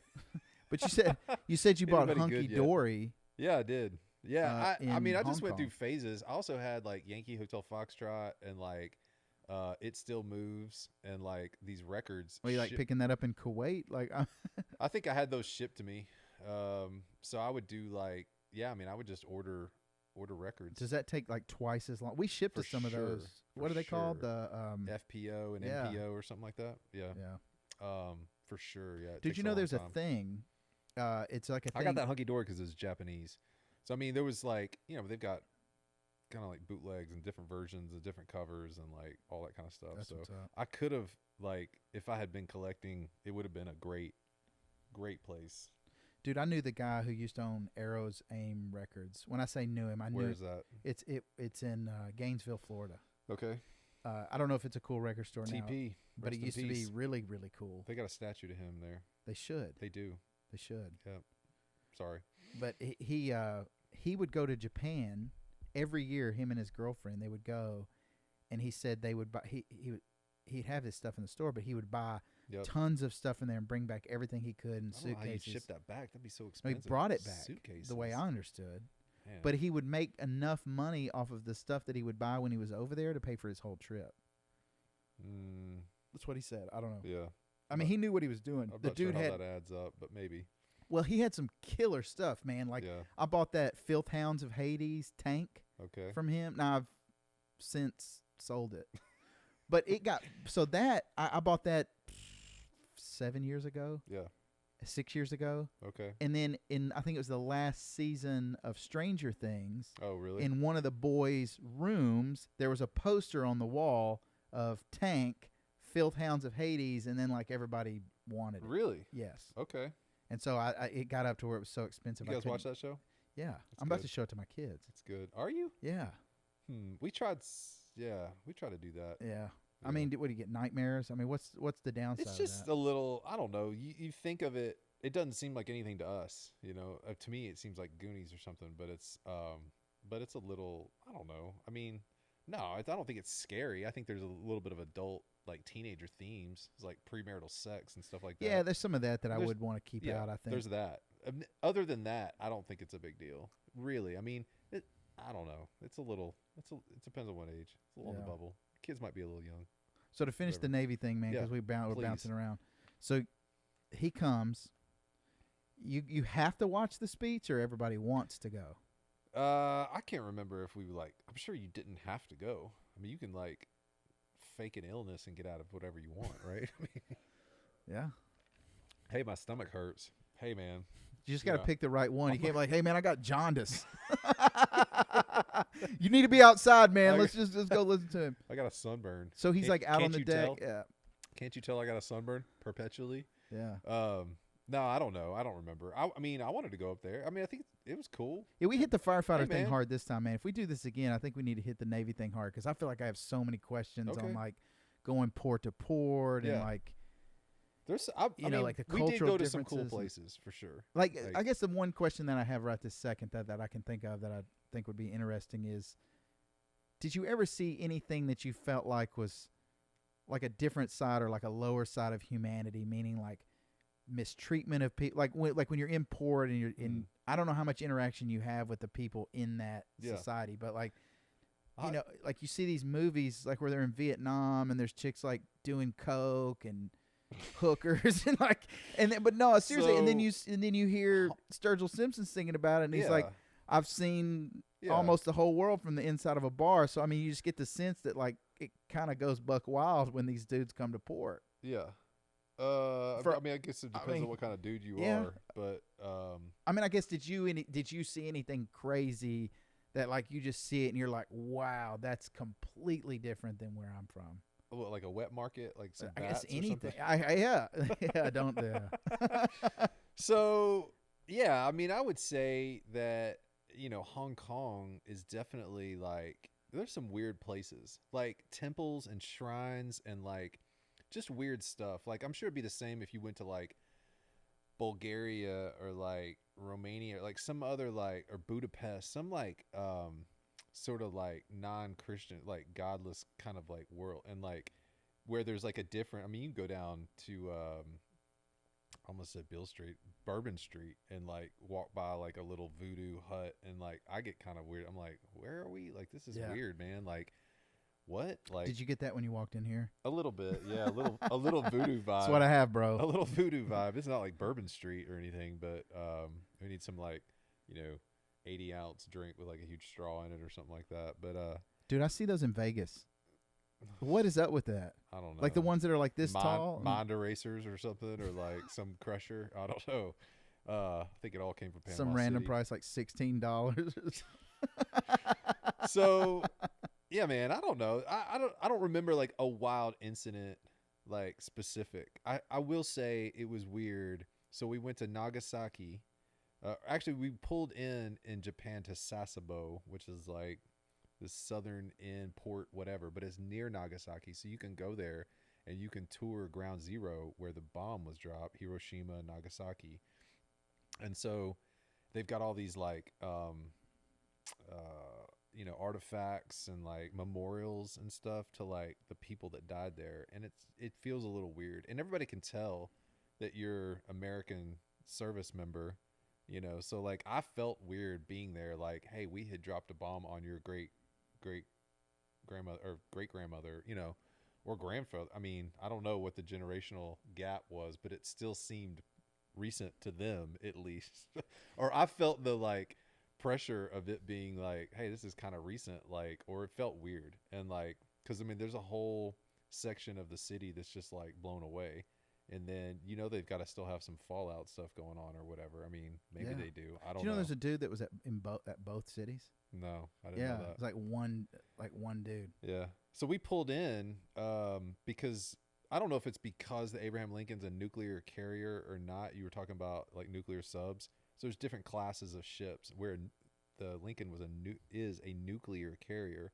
So I don't know if that like rubbed them the wrong way, but when we pulled into Japan, there was like this whole like line of boats that were like circling us because we're moving like 2 miles an hour, barely going to get into this port. And there's like these speedboats and like people with like loudspeakers, and these speedboats are like full of people. Like people are like spilling off the side. Like there's got to be so many, like everybody wanted to get in on heckling or like protesting the American nuclear carrier. So like they all have bullhorns and they're like circling the carrier as we're pulling into port, like shouting, screaming some Yoko Ono like Japanese. I don't even know what they were saying. There was no translators there, but it didn't sound friendly. It wasn't very welcoming. It was clearly like, go home. We don't want you here. I thought, hey, you dropped a bomb on us. I wonder do you know much about like I mean, I feel like our relations with them now are. Yeah, fine. I mean, I think this was probably like a niche group. I mean, I don't think this was like a government sanctioned, like Japan's official stance on America being, the Navy being there. I don't think that was what this was. This was clearly like, some boat parade, Trump rally people that were like, had a bunch of bullhorns and bought them on sale, and like everybody got one. And so it just sounded like this like wall of sound, Phil Spector, like Japanese. But I mean, that boat has to be huge compared to them though, right? Yeah. Yeah. I mean, it was weird. I mean, so we're standing outside, like watching it, and like, it was super strange. I'm like, okay, like that's crazy. Are you going to be on the dock? Like when I get there to go to the bar, are you going to be there? Like not let me in? Throwing bad heads at you. Ozzy reads about it. He's like, oh, to do that. Yeah, that's wild, man. Yep. I mean, I've walked over to Mexico. Dude, Ozzy cannot talk at all. I love watching him and listening to him. I think it's the funniest thing in the world. I want to show my kids. Like, I want to show them old episodes of the Osbournes because it's so hilarious. He literally just kind of... The funniest episode I've ever seen is he's standing in the kitchen and he's trying to get a trash bag. He's trying to change the trash in his kitchen, and he's trying to get a trash bag, and he like can't find the end, and the camera just stays on him for like it's it's ridiculous how long, and he's just like, and then he starts talking. And it's like, man, it's funny. Dude, I'll say two things about Ozzy. Number one, that last record that he did, I actually really liked it. Yeah. I did. Yeah, and the box set. Post Malone. Yeah. Yep. It's got an Elton John song on there Yeah. too with him. Whatever, man. Yeah. I mean, he's been in that. I don't care, man. He's been in that pop world now for a long time. I feel like, and he's got a pass to do whatever he wants. Yeah. And as long as it sounds good, who really even cares? Right. But dude, that Ozzy box set that he put out on his website, where like he did it right. Okay. It's limited. He sold it. The pressings are insane. Yep. You feel like the album artwork is insane. Like it's scan. It's not a scan or so. Yeah. Like it's good. Okay. And then all of them are on, some splatter or split color or whatever. Yeah. And then he's got the autograph on the inside. Okay. It's not some kind of Nice. Jerry, not going to say his last name, or like the Grateful Dead RSD stuff that they do now, where it's just like limited to 15,000. Right. Like I made the joke the other day, and I'll say, and I know, bro, we're probably trying to wrap up, but so that Black Horse record that I've been going on and on and on about all week, I get it. And I started thinking about all those little records that you'll see at Record Store Day. Mm-hmm. Like there was one that comes to mind. It was a band called Tomorrow. Okay. And they put it out one year, and it's like, it's okay. Like stuff like that probably needs to be impressed, hard to find. Yeah. But then you find these gems Yep. that like you literally think to yourself, and I made the joke that it should be limited to 15,000 foil numbered on lights in the attic. And every hipster should have one on split orange, black color. Yeah. You know what I mean? Like, right. But instead, they continue to do a Doors 7-inch or a Mono 45. Did they do a Sir Doug one time? But it was like trash. That. I think they did. That. I think they did. I think it was a CD or something, though. That makes sense. I mean, the only thing I ever remember the Sir Doug is that the one with Dylan, the yellow. Oh, right. They did that for Record Store Day? I don't think it was Record Store Day. I think they just reissued it somehow. And I don't know how that stuff works, man, like where they source it. Or... It's cool, man. We can't bash Record Store Day. That's where we met. It is. We can tell that. We'll end this up, man. Wrap it up. Sure. So How I Know You, Record Store. That's how and we didn't even touch on music that much at all, but we didn't. So I used to go. I used to be the first person. Me and a buddy of mine, we would be the first person in line every year at Record Store Day. And I remember when Record Store Day first started, he was all into it, and I didn't care anything about it. I just wanted to go in Grimey's because they had their normal records on sale. Don't give them any press. Oh yeah, I could go off on them. That was not. Yeah, but anyway. Yeah. So I remember being the same way. I lived in Memphis when it started, and I remember going off to Pop Tunes, Poplar Avenue. They didn't even really have. I mean, they had like a tiny record selection. I bought that My Morning Jacket. It's like a 10-inch Celebration. It's like in I know it. Spanish. I know what you're talking about. It's like red and yellow. It's a bunch of live stuff. I think it's got anyway, Where It Begins or something like that on it. But yeah, anyway, I think that's the first time I did a Record Store Day. Not Nashville, but Did you go to Shangri-La much when you were in Memphis? A couple times. I love that record store. It's good. Man. It really is. It's good. There was a guy that used to work in there, and he looked like he was in the Birds or something, man. Yep. And I was in there one day, and they always played the coolest stuff, man. And that guy's like a fan of like Frigid Pink. Okay. And he was playing Sir Doug. Yeah. And I remember walking up there, and I was like, dude, what is this? And he goes, it's Sir Douglas Quintet. And he like shows me the CD, and it doesn't look cool like at all. Right. And I he think doesn't look that cool. And I went home, and I think I probably checked out like the wrong songs. It's hard. And it was 10 years, man. 10 years before I found him. I feel like you gotta know somebody. Did you know how I really got into Doug's song? Like, this is a quick story. I was in Richmond, Virginia, and this dude, it was one of those times where I'm traveling. I go in a record store, and like you can kind of start to look through, and you can tell whether this place is promising or not. Yeah. Like, you start seeing stuff that you don't see, and it's in pretty good condition. Or like they'll tell, like, and then I usually ask. I go, hey man, did you guys have like because like a buy. Like, did you have a buy that a lot of this stuff was in? Like, did you have a bunch? And then they'll say, yeah, I have a bunch of, and then they'll tell you. Well, something happened to me. Well, that's how I got into Doug, to finish that. So in Richmond, Virginia, man, there was like a John Mayall box set that was perfect, and they had like all these Doug Psalms. And I think it finally triggered in my head. I was like, Doug Psalm. Yeah, this is something maybe I should check this out. So I just like, I feel like I worry to this day that I left some stuff there. I do. You got Together After 5 from there. And yeah, I got that one. I think I got the what's the red one? With like the door. Oh, the 2+2. No, it's right there. I thought the red one was After 5. It is After 5. Yeah, Together After 5. Yeah, right. Sorry. Right. Together After 5. And I want to say the Texas Tornadoes one. Yeah, that's right. Where he's, you know, with the tornado. Those two, I think I got that one. And I think there was another one that I didn't listen to for a long time. Dude, Together After 5 is so good. I gave Chris Robinson that record. Yeah. And when I gave it to him, so when I used to do the meet and greets. You know he already had it, though. Yeah, I mean, kinda. Yeah. But he was real cool about it. I handed it to him, and I, you know, like, hey, man, you know, because I was going to ask him to sign some stuff, so I didn't want to just be a tool. So I'm like, hey, man, I brought you this record. And he's like, oh, cool, man. He goes, I actually already have, like, he's like, I already have this, but, like, do you care if I give it to somebody on the bus? Yeah. And he wasn't saying it in like a way like, oh, sorry, buddy, like I already have it. It was like he was genuinely excited. Like, he's like, and I think it was his girlfriend at the time. He's like, hey, I've been telling so-and-so about it. Yeah, I'll give this to her. Like, he was excited about it. Yeah, that's cool. But that's the way I feel about Doug Psalm. Right. It's like, I want more people to know about Doug Psalm. Yep. But you can't get him. Like, you can't get into him. Like, they don't have the right stuff. That Mercury set on Spotify is the only thing that I've found that even comes close. And then I guess Sundays has that mono singles thing. But, I mean, those are the only two. He's one of those that gets weird on Spotify, too. Like, well, that's what I'm saying is, I mean, those are the only two collections. Other than that, there's like, and then you have to search his name like 6 different ways. You know, it's like Sir Doug Psalm, Texas Tornado. I mean, there's like several different variations there. It doesn't all just come up. So, I don't know. It's weird. Yeah. Well, dude, we met at Record Store Day, man, and here we are sitting again, man. This has been a lot of fun. Cool. It's been really fun. Yeah. We went to some places I didn't even know where. I was actually a little nervous, man. I really was about but man, this was great. Yeah, man. Appreciate you having me on. Rocket Man's Wheelhouse. Wheelhouse. That's the working title until I. So that's an Elton John and a Kurt Weill. Yeah. So where the Rocket Man thing comes from, I have a buddy of mine that I work with. Yep. And like I got real obsessed with space, and I'm taking my kids out to see the space station. Space Force. And let me rep this, man. Where's my phone?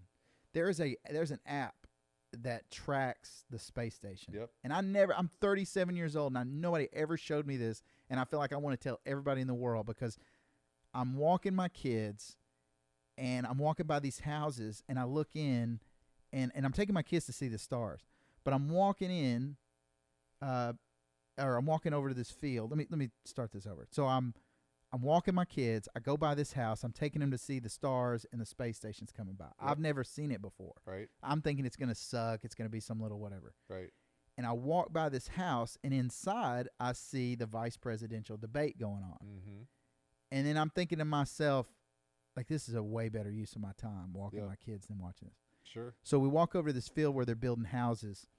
And, you know, this little app tells you, like, it'll point you, like, exactly where to look, what time it's coming. That's cool. Bro, all of a sudden, this dot, it's like the second brightest thing in the sky when it happens.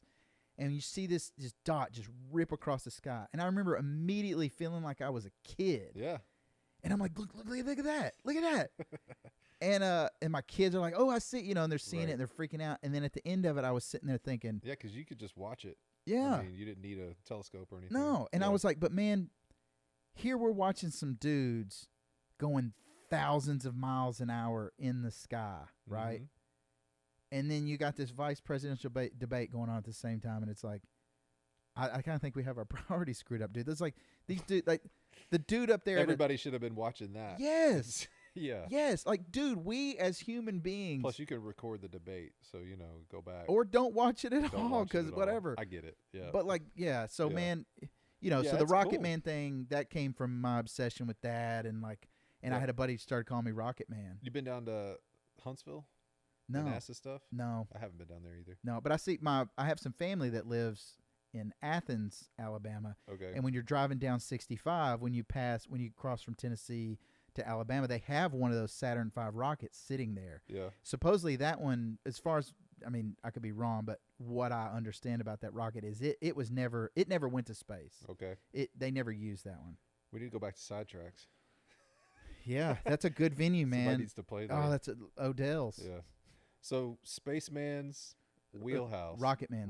So Rocket Man is that, and then the Wheelhouse thing, man, is the Kurt Vile song Wheelhouse. Yep. And the line in there is, sometimes I talk too much, but I got to get it out. And I think that's what we did, man. That's good. I just had to get it out. So that's good. Anyway, man, thanks for coming on. Yeah. Dude, we're going to have to do this again for sure, because I feel Yeah. like there's a million things we did not talk about that we for sure could have. Agreed. All right, man. Thanks. Take it easy, All right. DN. Peace.